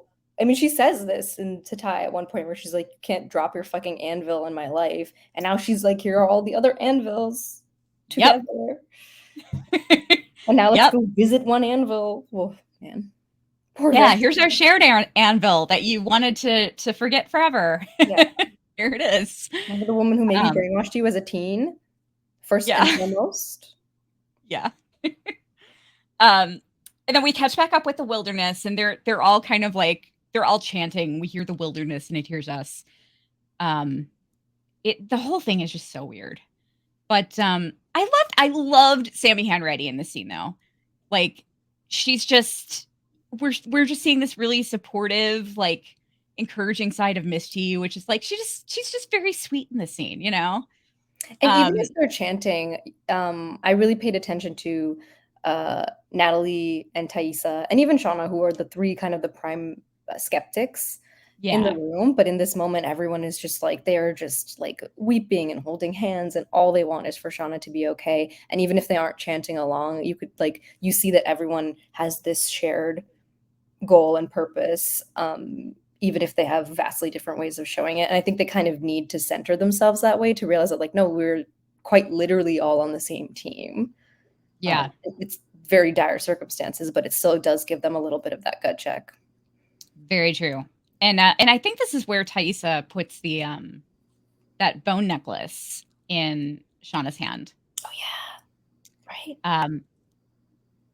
Now, what I thought was interesting is, I'm glad that you brought up like how focused they all are on wanting Shauna to be okay. Um, that's the whole reason why they did the blood sacrifice. They weren't doing it for the baby; they were consciously doing it for Shauna. Um, they wanted the baby to be born and to be okay. It's not like but they were pulling for Shauna. Shauna was pretty much all that was on their minds. And yeah, I kind of wonder what would have happened if they had said like, please, help Shauna's baby. Yeah, I think we might not have Shauna around. I kind of think so too. Yeah. And that's scary. It's kind of I mean, it's very clear, like monkey's paw situation. And I Yeah. don't think they really have noticed that yet. Oh no. No, I don't think they have either. And it's gonna be really there's gonna be some fallout from that for sure. Well, we saw fallout in the preview, but I think there's gonna be a lot of just internal aftermath for Shauna. Wait, what's in the preview? Um Shauna is basically she's screaming at Misty, "You killed my baby," and Lottie gets in front of her and she just decks her really hard. Okay. All right. Yeah. So we saw that much. But yeah, so I think Shauna is this is really a major turning point in her character. And explains a lot about who Shauna is as an adult, I think. And it's so heartbreaking because I think we all thought that was Jackie. I mean, Shauna was already pregnant at the time, but losing Jackie the way that she did, I was like, oh, this is something that messes you up for life, and that we have seen stayed with her very much as an adult. But seeing what happened with her baby now does kind of add this missing piece, especially to her relationship with Callie, which I spoke to the showrunners about, and it's like they've been very transparent now that the episode is out that like, yeah, that Shauna has harbored sort of resentment for Callie, or like tried to keep her distance from her. And she literally says to Syracuse that she has not let herself love Callie or Jeff because she doesn't feel like she deserves to. Oh man, just my heart goes out to particularly to that young girl. Just Yeah. thing Oh, after thing. absolutely. Absolutely. Um, but she what was really fascinating, Misty says she's palming the head and she's like she's almost there and everyone's chanting and the scene goes dark. And then we hear Jackie's voice saying, "Shauna." Like that was clearly Jackie's voice. Oh my god, I did not put that together. Ooh. Yeah, that was absolutely Jackie's voice. Oh. You're saying Shauna, Oh, no. and On the brink of she death. yeah, and, yeah, I thought that was really smart, and, she comes to, and everybody's smiling at her, and Tice is like, "I knew you could do it," and Misty hands her a 6-month-old baby. Which always happens in TV. You're like, "Oh, okay, that's like a toddler." That That's baby, that was, so like, the interesting. biggest newborn baby I've ever Yeah. seen. Which also, like, whose mother is malnourished, allegedly, like, I'm so wait, I didn't realize the Jackie thing, that it was her voice, and it's just really clicking for me because what I noticed was that as soon as Shauna opens her eyes, it reminded me of that scene in the season 1 finale of Jackie going back into the cabin and, like, everyone greeting her with, like, warmth, and it is just, like, this suspiciously positive scene in which nothing bad is happening. And so when Shauna like came to or passed out and went into this kind of dream state, that's what I thought of. Yeah, Or I was like, it's suspiciously, it's too good to be true and therefore is not real, but what's in what way? Um, and especially because we kept kind of leaving and coming back to it, I was like, all right, so what's the catch? But yes, continue. Oh, I also loved the way that Jasmine said, I knew you could do it. It's just yeah. something about it was just very natural, really good delivery. I Very, love her very, like, so much. sportsmanlike, yeah. Yeah. Yeah. But, yeah, she was, like, she was very emotional, and, um, she was, she was smiling and crying, and she was so emotional and so supportive and excited that, her friend was alive and was able to deliver this baby, and, um, but yeah, I love that it was that she hears Jackie's voice, and she wakes up and everything looks great. Um, but,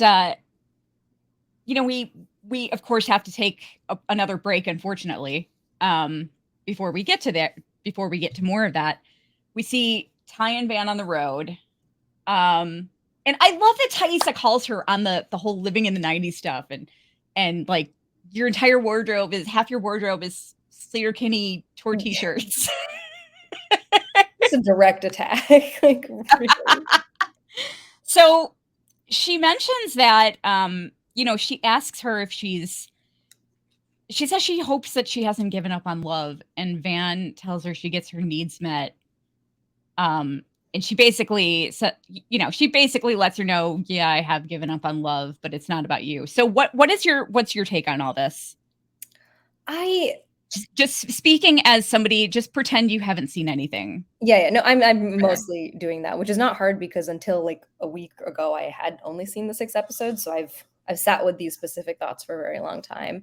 I Yeah. honestly didn't read a lot into it, though. I was like, yeah, she's just, like, kind of not given up, though. I think she's just retreated into her little pocket of the '90s, her little attic bedroom, which speaks to how weirdly happy she was in the wilderness, or, like, how something about that, like, during the most tumultuous, fucked up time of her life was also when she was in, like, the most stable, loving relationship of her life, and I don't know how you reconcile those things maybe ever. Yeah. And I do think that she may have recognized what Taissa hasn't, which is that, again, the kind of intimacy they have shared, not just romantic or physical, but traumatic and all of this other stuff, is just not something that's going to happen again. And it doesn't mean, like, yes, marry your high school girlfriend who you were in a plane crash with and, like, 8 other people with. In fact, maybe probably don't. But where Ty has been, again, has that, like, kind of leadership fix it control mindset where she's like, well, now I'm gonna, like, pick up the pieces and I'm gonna have a normal life and no one's gonna know that I went through anything bad. Van is like, this changed me forever, and so maybe I don't have a normal life, maybe I don't have everything that other people have. Yeah. I I'm worried about her. Um I just with the pills and the bills and her saying, her basically indicating that she's not interested in relationships. It's just all adding up in my head to something really bad for her, and I'm hoping it's not the case because I adore her and I'm so happy to see Lauren Ambrose on the show, and It's I don't want anything to happen fantastic. to her. This is, like, she's been in 2 episodes or something and she's Yeah. just, I mean, I'm floored by her. Yeah. Yeah, I love her so much. Um and I just And I love, like, I mean, 6 Feet Under is probably my favorite show of all time. And she and David were my favorite. Claire and David were my favorite characters on that show. And like the fact that I can watch her on this show and just completely see her as Van and not as Claire, is a lot for me. Yeah. And you know, that's a testament to how great she's doing, how great of a job that she's doing, because Claire is just such an iconic character to me. But yeah, she's great. And Van is just such an amazing character. And I'm really hoping that there's nothing wrong with her, that she doesn't have any, like, some sort of terminal illness that's going to cut her life short. But I'm nervous. I'm scared. I just don't want it to happen. Yeah. It's like baseline. My theory is that I have this fear that there is something wrong with her and that she is essentially going to be saved by a blood sacrifice. Or even by, I mean, now she's with Lottie by the end of the episode. So yeah, it could be that they could do some sort of ritual. I can also see her very much backsliding into becoming one of Lottie's acolytes. I think that's why she stayed away, is because she saw how easy that would be for her. And maybe she seeks salvation for whatever is going on with her and Lottie, who I'm not sure adult Lottie has that at this point. Yeah. Yeah, that's true. I'm wondering if Walter will show back up and he'll end up being a blood sacrifice. That's like my latest theory. I hope Walter comes back in a really dramatic fashion, which Misty will of course love, the theater nerd in her. I hope Walter comes back as Elijah Wood's character from Wilfred and has Wilfred with him. Wearing a Phantom of the Opera mask. Yeah. You find out that's what Ty's vision was talking about. It's Walter Tattersall in a mask. Ever since I found out that we were getting a human Caligula, and that Walter and Misty were going to be paired together, I was like, please let this turn into, obviously I knew it wasn't going to be a thing, but I'm like, please let this turn into like some kind of weird Wilfred Yellowjackets crossover. And Wilfred and Caligula fall in love. We see some really weird, creepy shot of Wilfred and Caligula getting it on. You know, never say never. Maybe we could get a spinoff. Yeah. At the very least. But oh my gosh. I love how Taissa's like, when Van says she gets her needs met, Taissa's just like, ew. Yeah. I don't want to hear about that. Yeah, relax.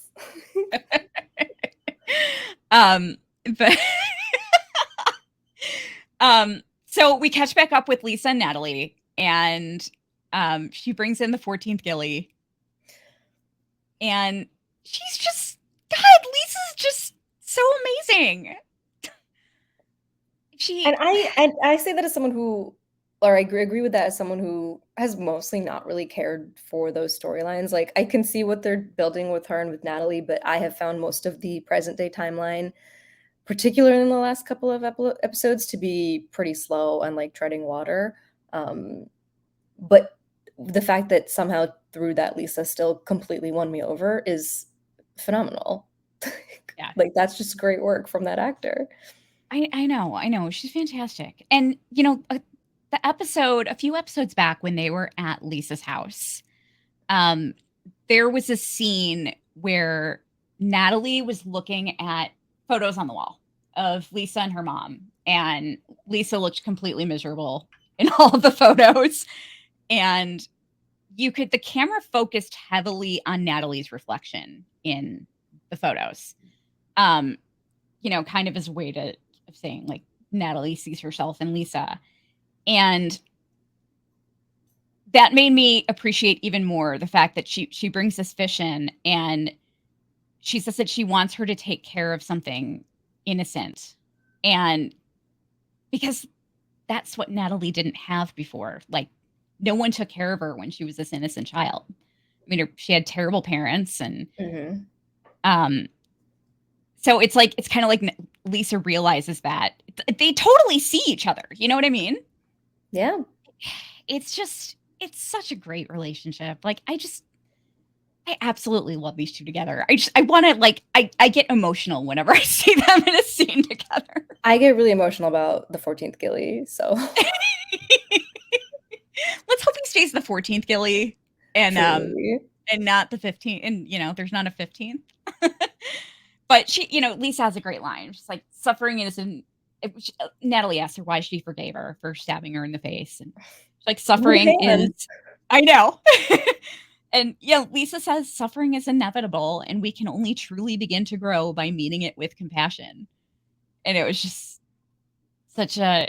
And I love just how open Natalie is to everything that she says. You know, it's just they're such a fabulous team. There's a theory going around that Lisa is like that Natalie had a baby in the wilderness and with Travis and gave it up for adoption, and that Lisa is the wilderness baby.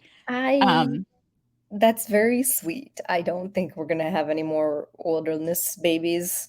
I know. Particularly after this week's cautionary tale. I know. I agree. But if that were the case, though, I would be so happy. I also, on a practical level, I don't even know that anyone can get pregnant at this time with their malnourishment at the. I doubt it. Where it's supposed to be. Yeah. I don't think it would be possible at all. I mean, I'm like when they said their in season 1 when they said their periods synced up, I was like, they probably wouldn't even be having periods at this point. I think that was still pretty early. I had the same thought, and I do think probably we haven't heard anything about it since then. Partly because it would be repetitive, and now we know how they're taking care of it. But yeah, I imagine by the time winter came, like they just stopped. Yeah. I mean, your body, like the first thing that shuts down is anything that's not totally necessary. It just goes away. I mean, I was in a really bad car accident, and I know that firsthand. Like I've always had a really enviable cycle, and I didn't get my period for like 4 months. And trauma is like such an easy thing that can do that, even if there isn't the physical component at first. Like my mom told me that like one time she skipped one because like a politician was assassinated, and it was like a really scary thing. That she was like, that was the only time I've ever missed my period, is I was in shock because of this. Wow.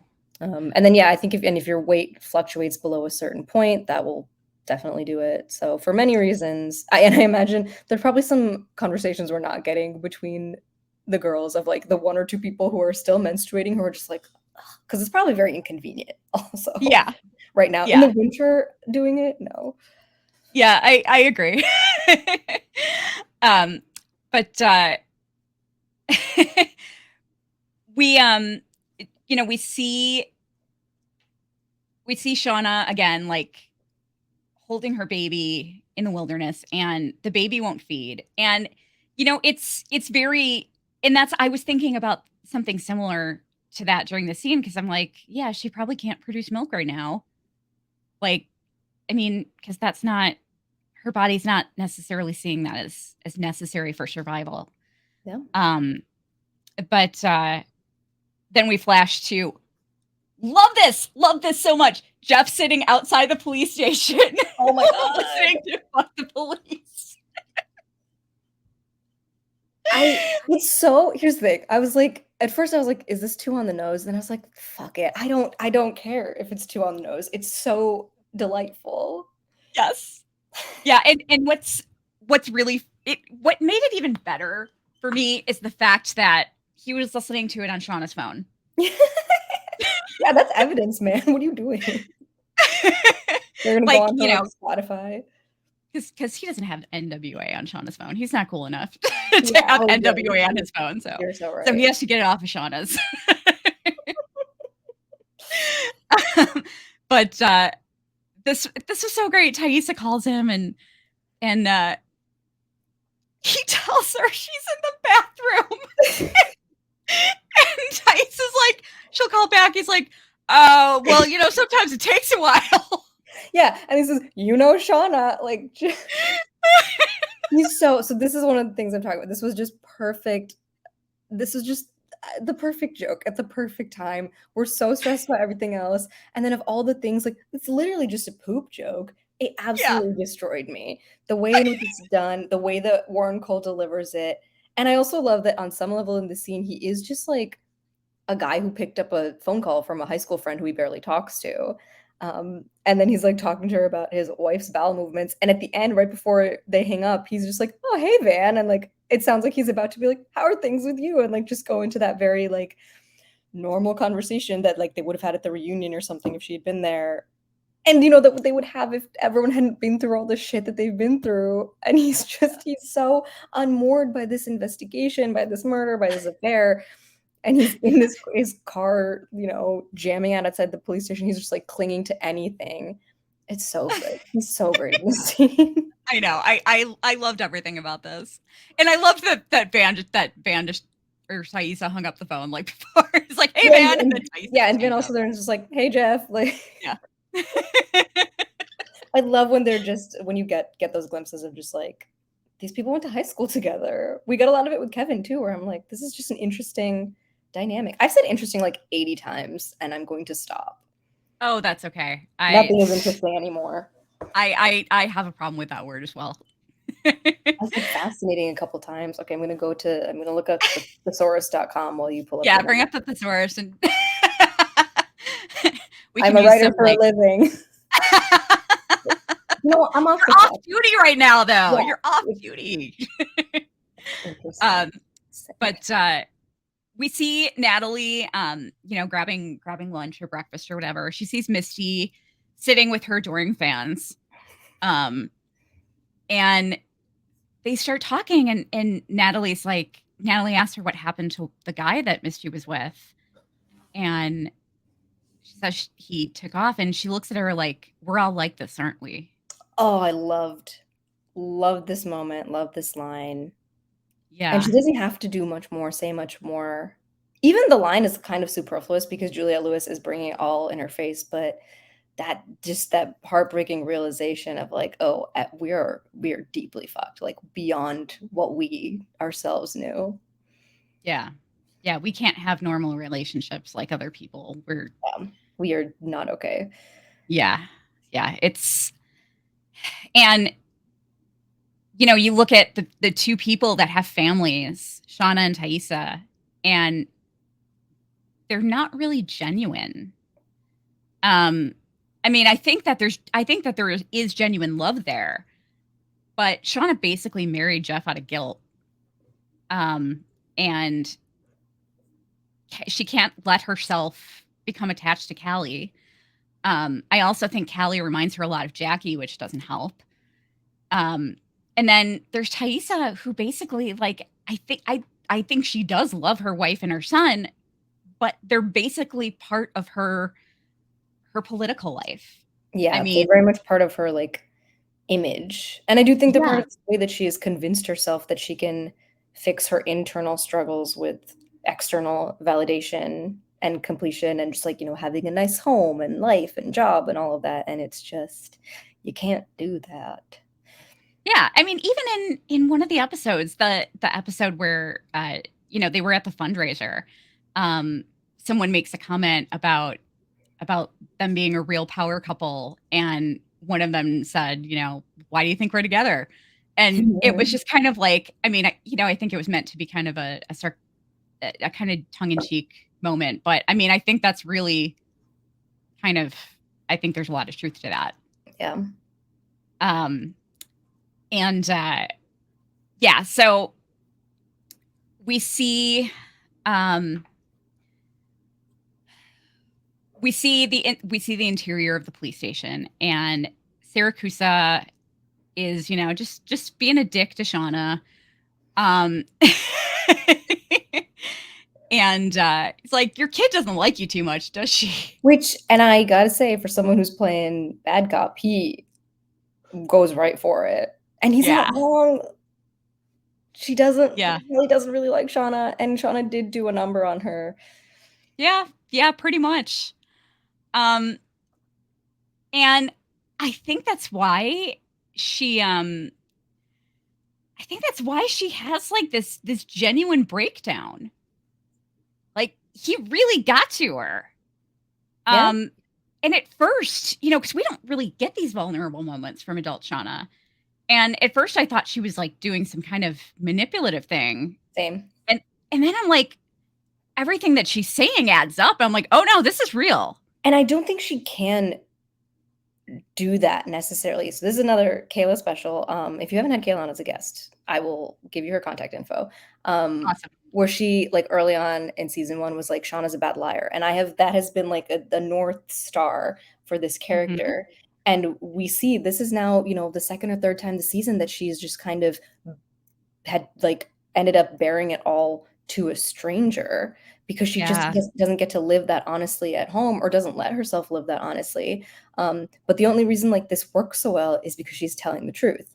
She is a bad liar. Whenever she's trying to lie to anyone to get out of something, it's not convincing. When she's telling the truth, however wild it may be, like when she was holding that guy at gunpoint, that was the truth. And that was smooth. Her hand wasn't shaking. And in this scene too, like, she comes undone, but I think the reason it hits so hard is because I don't think it's intended to be manipulative at all. I think she just lets herself tell the truth. And honestly, Syracuse gets what he wants to, but it's a very, very tough insight into her. And nothing is super shocking.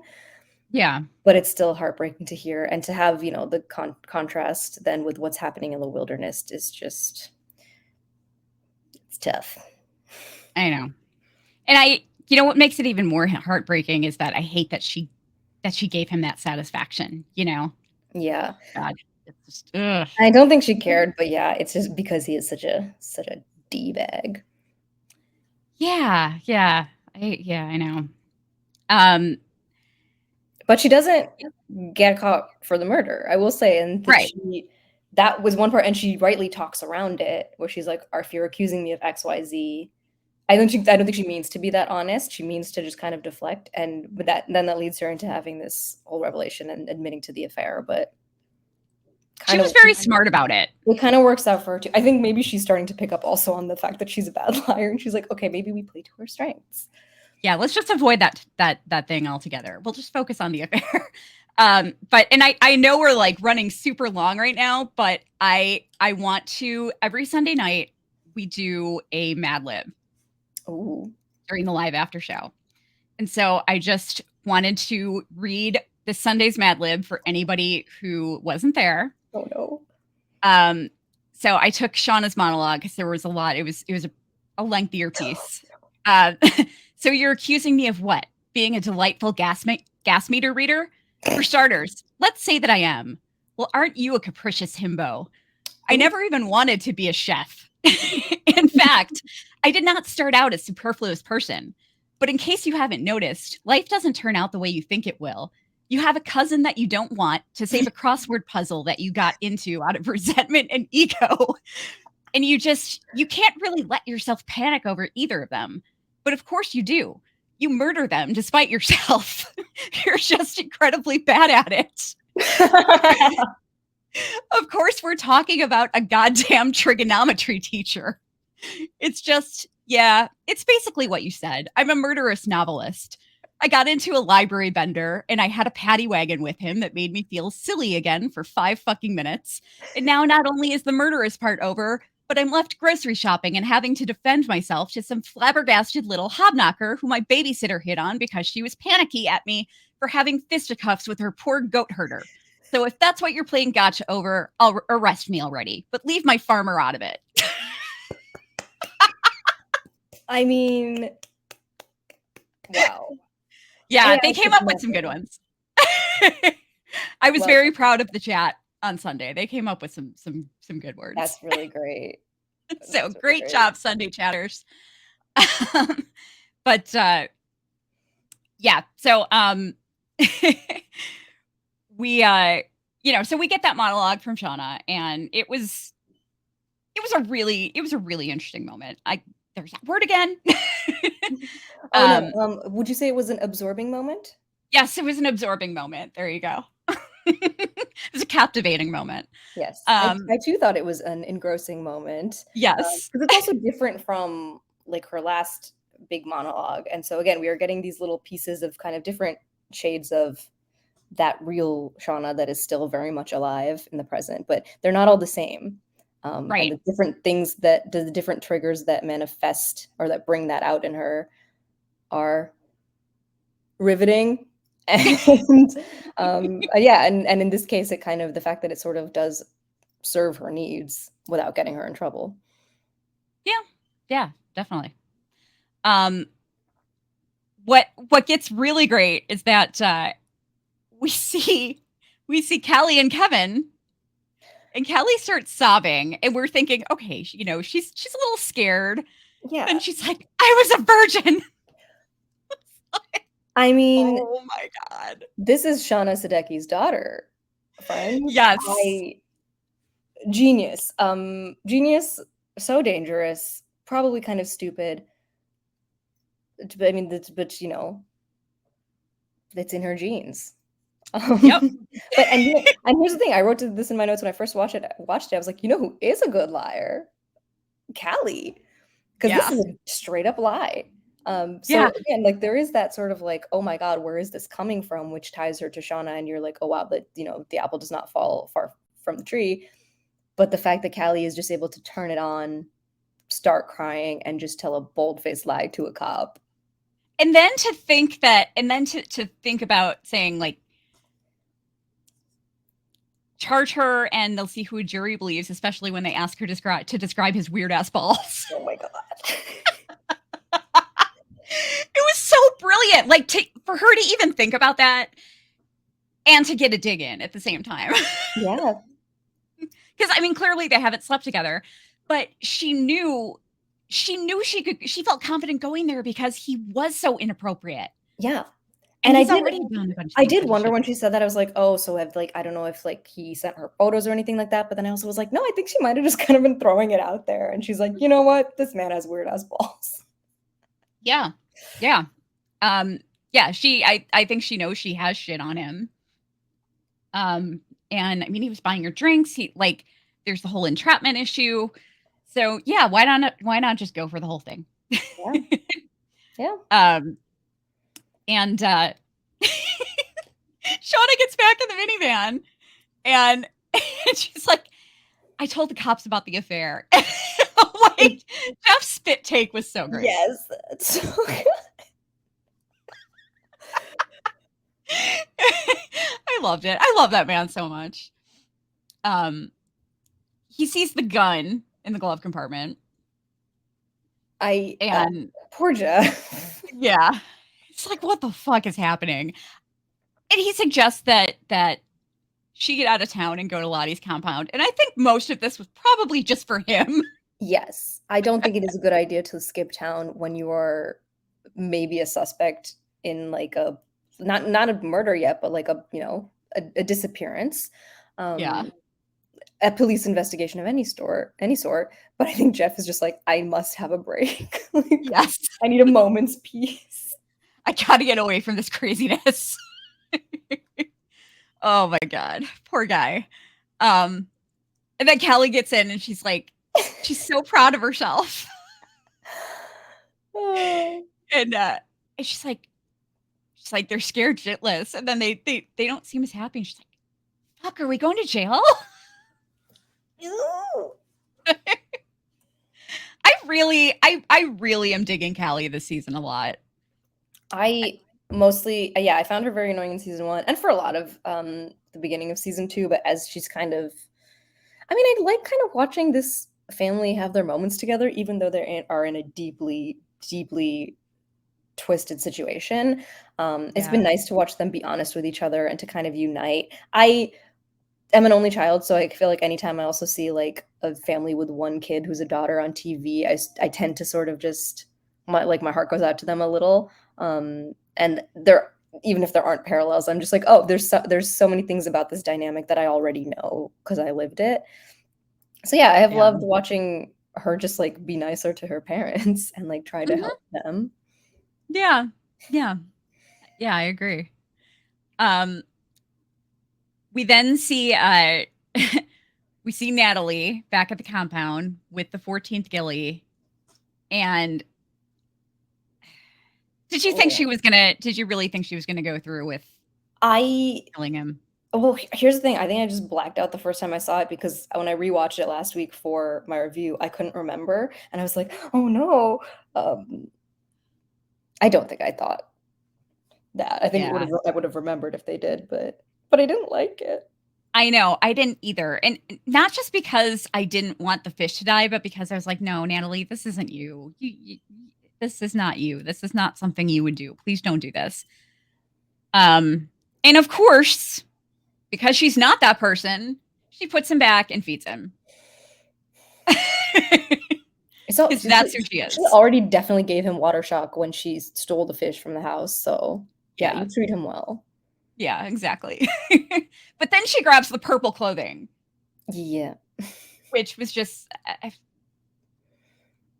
what what do you think of that? I mean, why do you think she chose to grab the purple clothes at that moment? I mean, I also thought that she was, like, faking it with Lottie this whole time for a lot of the time and just, like, playing along so she could get close to her, and this was the episode when I really was like once that line came of the "We're all really like this," I was like, "Oh, I think, like, she's in it."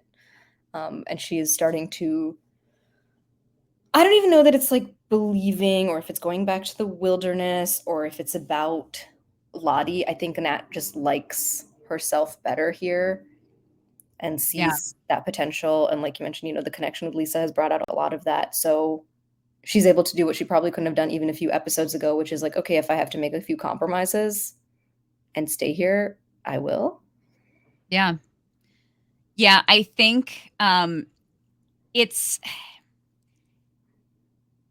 it's both hopeful and worrying to me because I look at her relationship with Travis. She had an abusive father who abused her and her mother. And, that she was an only child. She got into this relationship with Travis where she was very much taking care of him. And, we all know what happened there. But we see her now in this friendship with Lisa, where Lisa's very much taking care of her, but in a healthy way. I mean, Natalie's also reciprocating. But I also feel like there still might be some kind of abusive dynamic going on because I feel like she's invested in this genuine relationship with Lisa, which is good for her. But I feel like that's drawing her to become more invested in the wellness group. And because she's gotten so Mm. much out of it just through Lisa, and it's not going to go well for her. Yeah, That's what and I'm. because we don't know Natalie's relationship to sort of the cult of the wilderness in the past yet, Mhm. I don't know if for her, if the fear is backsliding or if it's finally believing in this for real, in full, in Yeah. a way she didn't as a teen and in which that she and everyone else thinks is way behind them. Yeah. Which it clearly can't be because the freaking place is laid out like the symbol. I can't. Lottie's weird therapist needs to get it together. There are so many signs, so many things. I mean, Van does it too, but the fact that like you just recreated the exact environment of this really fucked up time in your life, Yeah. which, I think Lottie is probably more honest with herself that like that she felt powerful and free back then. But the Yeah. symbol, I have to wonder if they know what it means because we still don't. I'm like, did you just put this on the ground because, the same reason she was drawing it on the window in the past because it's just something she's been seeing and which she associates with this stuff? Yeah. They're all wearing it around their necks. I Um, just it's just plagiarism, if yeah. nothing else. What is it? And Yeah. now as I'm saying that, I'm realizing we might never know what it means Yeah. Yeah, I know. because it's just going to be Um, associated with this. but Natalie getting kind of absorbed into this group is really interesting to me. Considering like how much of a skeptic she was in the wilderness. Yeah. And it's just that's I think that's going to open up some really fascinating doors. Um, I'm also wondering if maybe there's going to be kind of a flip here, and like there's going to be some tension between Van and Taissa, because Van's going to want to get out of there, and Taissa wants to stay. You know what I mean? Yeah. Like, I don't know. I'm thinking ahead too much, but um, we get a really nice moment with the with the baby, but Ugh. but oh wait, no, before that we get the creepy moment first. Sorry, I forgot about that part. Shauna wakes up and she finds Lottie singing to the baby, and it looks like she's feeding him.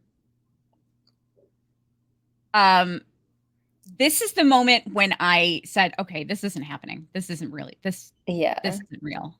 I still was just wondering though, like what the catch was going to be. Like, is it just a hallucination? Is it, as you said, kind of like this parallel reality situation? Having seen what is going on with Coach, there's now the possibility that this has been invented, that Shauna is fabricating this for herself.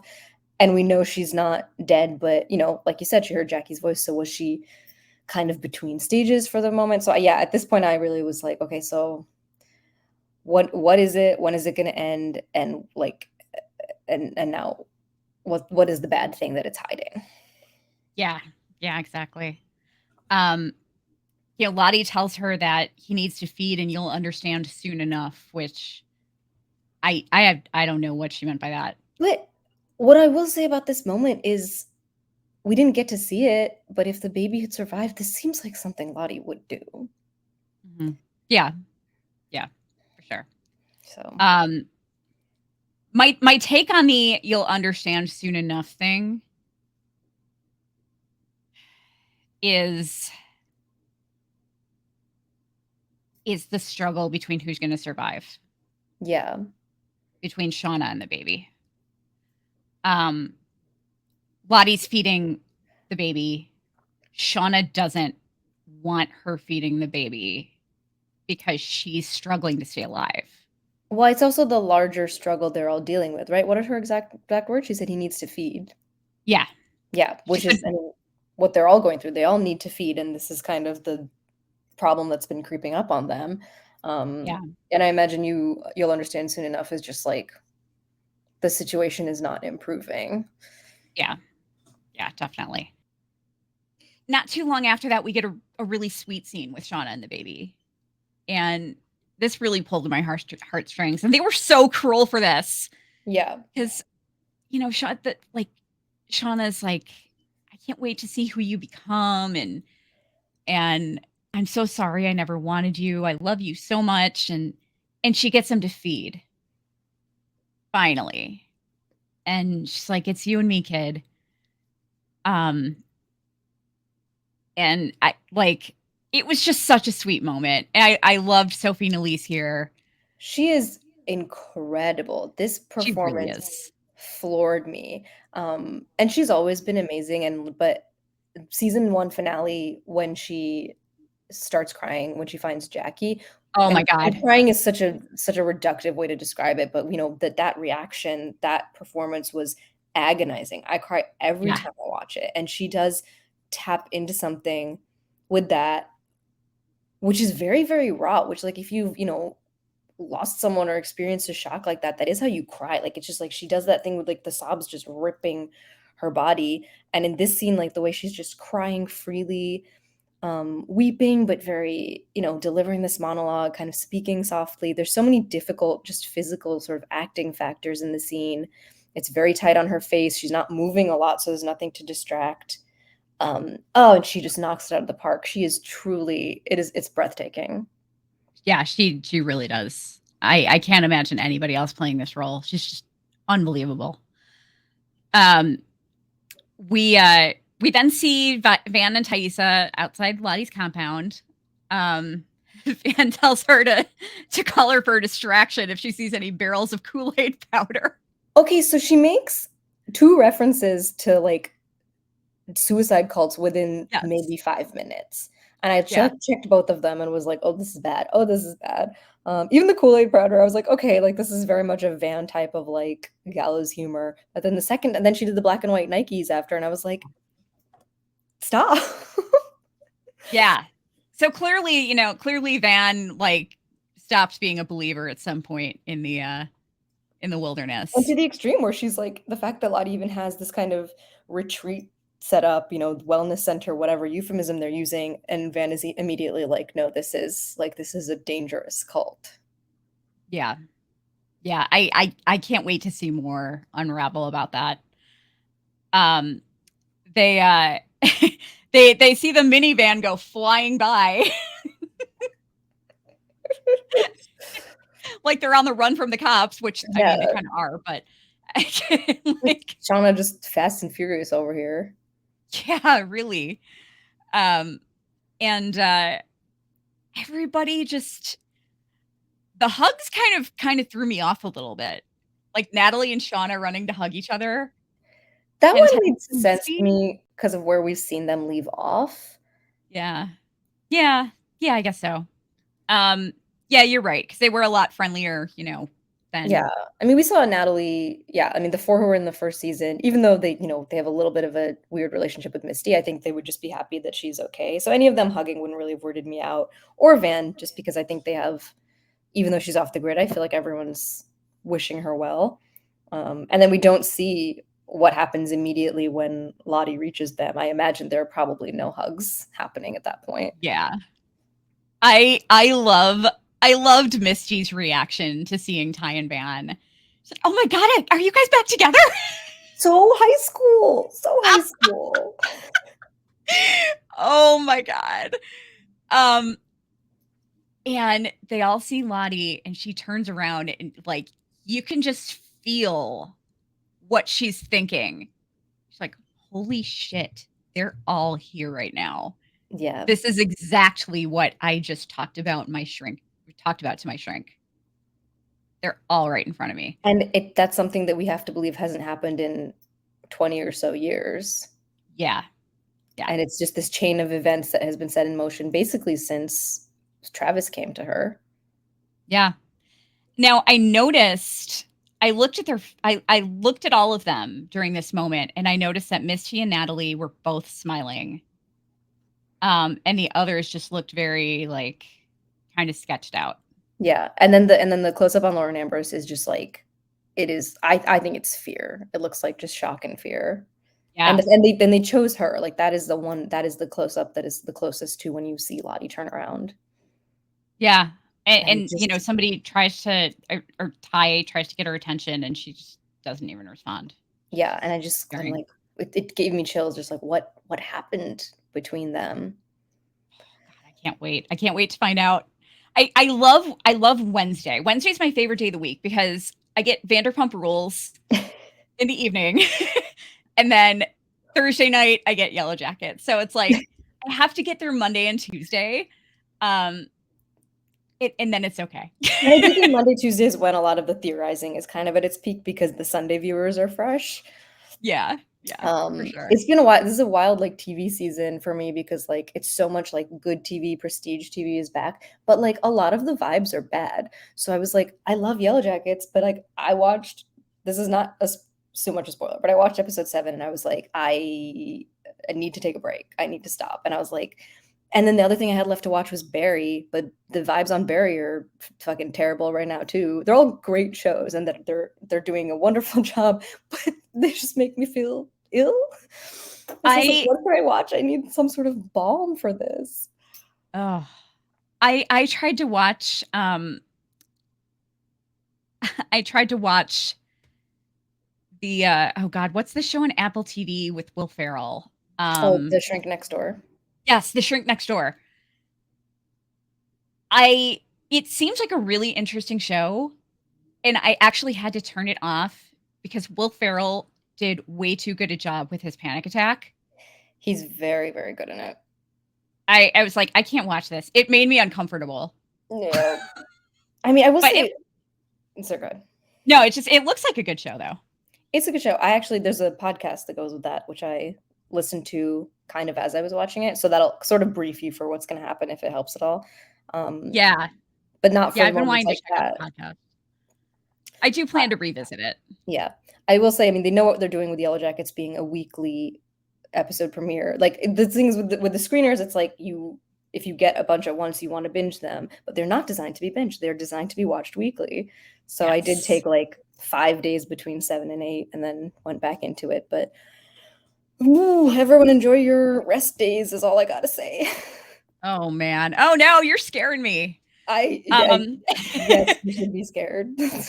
but yeah, we see the symbol from above, and there's a collective gasp from the audience, from the viewing audience. Heard around the world. Yes. Um and then we go back to the wilderness. Shauna wakes up, hears the girls humming something, and she sees the baby missing. Goes downstairs and finds them eating the baby. Did you okay, when you were watching this, did you think this was real, or did you think this was a No. dream? No, this was like my final, okay, this is a dream and this is the part where we're gonna wake up and get out of it. Especially when you see Ben, I was like, there's no, this isn't happening. Yeah. And I did think it was a fun with air quotes nod to the baby theory that has not stopped since season 1. Yes. But it was still, I mean, that did not make it any less horrifying to watch and see everyone were just like this bright red blood smeared all over their faces and like, ugh, it's just. But this is where she wakes up. She wakes up when the baby dies. And this was heartbreaking. Oh my God. I mean, I did a reaction video for this episode, and like I was like, crap, I don't even know if I want to show this because I was just so emotional. I mean, oh my God. And I've never even had a kid. Yeah, But no, same. But again, it's just the Sophie's performance once again, like she captures a grief that she herself has not experienced. She hasn't been through this. And she talked about, the work that she did with, the director and with other women in her life to kind of, but a lot of that was for the labor scene. And for this final scene at the end, it's just, you just have to dig deep for this, like the worst pain you can possibly imagine. And she does, once again, just an unreal job of it. And I didn't think they were going to show the baby. It's just like one of those things that you like don't do. But it's still always a relief sometimes when the show opts to spare you of that. You never know these days. This is not a show that I ever thought would do that. Yeah. Because there's so many other gross things we're seeing, but it's stuff that we're most likely not going to see in life. And that just like the way when she opens the blankets and just like loses it even further. It's so. Oh my God. It's horrifying. It's so devastating. It's just you feel it in your heart. You really do. And everyone else's response to was fantastic. Some of them get up and go, but I also I don't know what you do when you stay either. I think for some of them, especially the people who aren't as close to her, it feels intrusive at that point. Yeah. I mean, everyone, even we've never seen Van cry, and like that kind of choked me up. Like Van and the episode fades out, I believe, which it never does. It's always what was really weird is she's at the very end, she's looking right into the camera. Yes. And that really should be cheesy. It should be a shade too far, and it works. I just think that they made it work. And again, that is really credit to her performance and to Liz Garba's direction. And then that fade out is just, I'm running out of ways to say heartbreaking now, but I know it's kind of, disquieting as well, because they don't do a fade out, and the camera sort of like pans to the side as that's happening. Yeah. It's almost like the camera itself is like, we should give her some space. Let's look away. I like that they didn't show a preview. Yeah. This was the one episode they didn't show a preview right afterward for it. They just let it cut out, and you like the screen is black and you still hear her saying, "Why can't you hear him crying?" And then it's Um, the lullaby, right? Is playing over the credits. oh yeah, yeah, it is. Now, why do you like? What's your take on? Do you have any thoughts on why you think like they went with that choice of having her look into the camera? I don't know. It feels a little, I mean, just experimental Yeah, even. And it's not a show that can experiment stylistically a lot. So, yeah, I haven't actually thought much about that because the first time I didn't catch it, I was just yeah, too distraught. yeah. It's I'm almost like I have to when they do something like that, I have to feel like it means something. Yeah, And it kind of like the only thing that I can think of is it makes me think like it's basically them saying, don't trust what you're seeing. interesting. I mean, sometimes I do think it's also just a bold creative choice. Yeah. But that's a very interesting way to go as the button to a whole sequence in which we shouldn't have believed what we were seeing, and then this turned out to be the reality of it. Yeah. Yeah. Um, my kind of as a kind of off topic, my favorite breaking the fourth wall moment in any show has to be, did you watch The Walking Dead? I didn't. There was a moment, and it was in season 4, um, when one of the characters, this character Tara, is she's like killing all these zombies on herself, but on her own, by herself. And she sees just as she's like taking out the last one, she sees a truck sitting there with people in it, and who are later introduced as new main characters. But she sees these people sitting there, and she finishes killing all the zombies, and she yells, "Hope you're enjoying the show, asshole!" And she looks right into the camera when she says it. Oh my god. Oh, that's really good. It was hilarious. I loved it. I actually Like have I have a one. sense of humor. I have one just because it's fresh because I've been rewatching the other two on HBO Max, which is that has been my like chaser for all of these dark shows. I've seen it before, but I'm just watching it again. It's so fun and funny. And in season one, there's an episode that ends with Carrie, who's played by Drew Tarver, just like staring into the fireplace crying, and he's doing Call Me by Your Name. And they literally say, like, no, he's doing Calling Me by Your Name. And once it has been like mentioned and called out by the other characters, he just looks into the camera and it ends there. Oh It's my just like gosh. they just piled all of these kind of jokes and meta things on top of each other, and then they add that, and it's just I don't know how else that could have ended. I love that. When it's done well, it's kind of brilliant.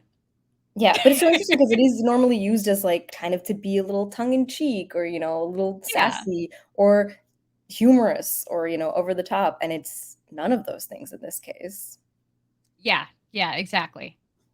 Um so yeah, I mean, I thought this was an outstanding episode all around. I mean, it's one of my favorites of the series so far, for sure. Yeah, I think of the season so far, I put this in the premiere as like the top two as of now, not divulging any of my feelings on 7 and 8. Yeah. And it is like it's painful to watch and to rewatch, but it feels like it has the most purpose, especially after 4 and 5, especially. I feel like the adult timeline didn't really seem to have that. Yeah. You get so much just,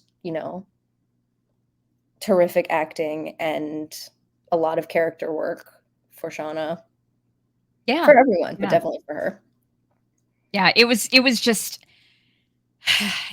we kept hearing from Melanie Linsky that this is Sophie Nelisse's Emmy season, and I hope totally it right. is. Yeah, I really hope so. There's so many incredible shows coming out right now. I've also said I need more adjectives. But well, so many of just like the top dramas and comedies right now are happening and like occurring in tandem and are right before the Emmy nominations. So it is an Yeah. extremely stressful and competitive season. But I really hope she doesn't get overlooked because this is an all-time performance. Yeah. Yeah, it really was incredible.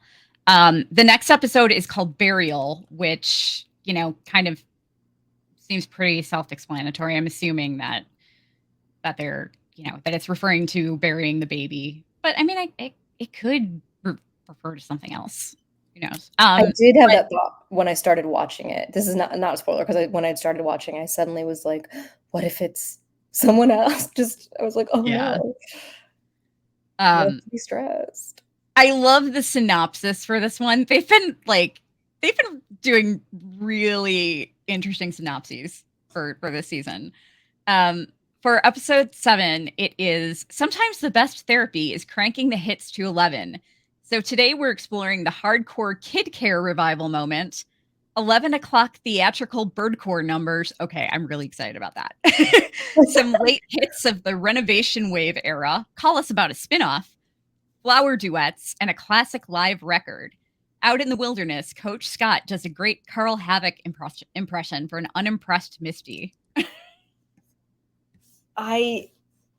There's so much in that. Yeah. Honestly, I don't know that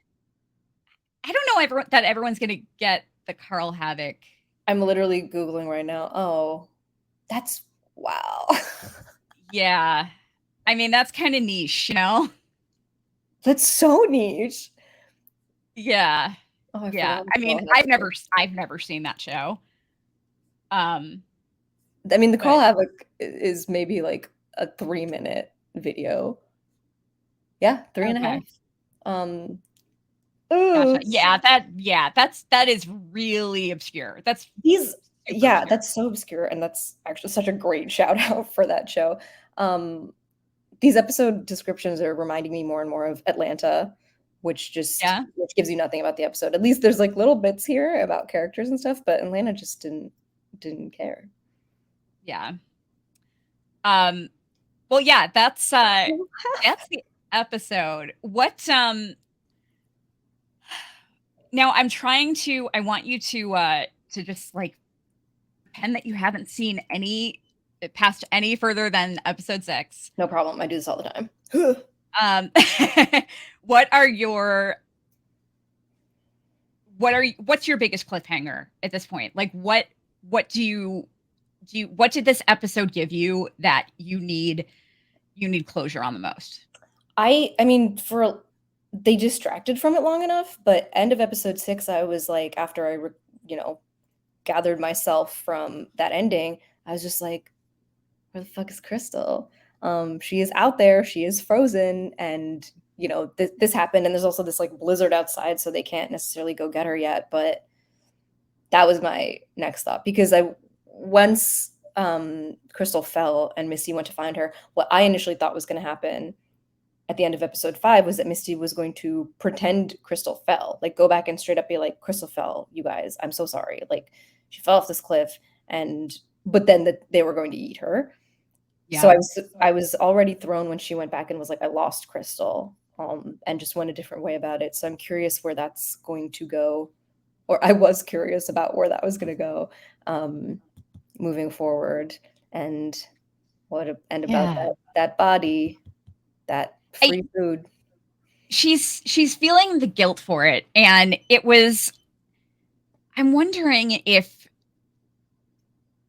like, I have a feeling she's just going to tell them, like, I lost her by the cliff, and they may go there to check to see if she fell. Yeah. But I feel like what I'm wondering is, when they find her, if Misty is going to tell them that, like, she's responsible, or because she's absorbing the guilt for it, you know? Yeah, but I think she's turning it inward. I would not expect her to volunteer that information. Yeah, that makes sense. Because now what she wants is any type of relief from the guilt. And if she finds quote unquote the body, then that's the relief, right? Everyone will be like, hey, look, like, you got us to her, or like you helped us get food, and that can be a potential comfort. Yeah. But I don't think she's gonna get much more than that. Yeah, probably not. But yeah, I was really upset when Crystal died. So I'd like to see if they at least put her. Now it was my turn. Oh, good job muting. But yeah, I would really like to. I'd like to see her at least not go to waste. Yeah, and then I guess the other kind of loose end is related is Walter. Yeah, exactly. Chilling. That too. Yeah, and he's definitely coming back because otherwise they wouldn't show him calling Misty trying to get a hold of her. Yeah. So that's definitely coming back, and I hope he's back with Wilfred. Putting I'm it so out there. excited about seeing human Caligula. You have no idea. I mean, now that we have a Carl Havoc reference, I'm like, maybe we are gonna get weird shows crossovers. So Yeah, who knows? I can't believe that. I'm gonna be recovering from just that reference for Oh the my rest of the gosh. night. Well, Proma, thank you so much for joining me for this episode. I know we went super long, so thank you for sticking it out with me. No, thank Um, you. I'm sorry if you have to go through this for an edit. It's probably not gonna be easy. Just oh, cut out the word interesting, and it'll be 20 minutes. I'll spend like, a couple hours on editing, just editing out the word interesting. No, I'm kidding. Yeah. Um, but no, I had a great, it was, we went long, but I had a great time I chatting honestly was about Yellowjackets with not you. when you said we were going along earlier, I was like, "What do you mean? We've been here for 30 minutes." So it did fly by. We both love talking about the show. Thank you so much for having me. It is just I love it. And it's a pleasure to talk about this completely insane, fucked up nightmare of a show. Yeah, It holds yeah, such a special absolutely. place in my heart. I am gonna put links to all of your articles and everything on in the show notes. So Great. everyone make sure you go check her out. That'll all be included. And do you let people know where they can follow you again? Yeah, so the links will be in the episode notes, like Kelly said, and just IndieWire TV in general is a really IndieWire overall is really great. So if you're your all your film, TV awards coverage for all my entertainment nerds out there, like I said before, we are doing weekly episode reviews, and then sometimes I have for a lot of the existing episodes interviews and stuff with the cast, with the showrunners. And then me personally, you can find on any social media pretty much as Proma What Up. That's Proma What Up, spelled normally and not like hip or anything. I don't have any blue checks. They've been taken away from me and I don't want them back. Yeah, I wouldn't either.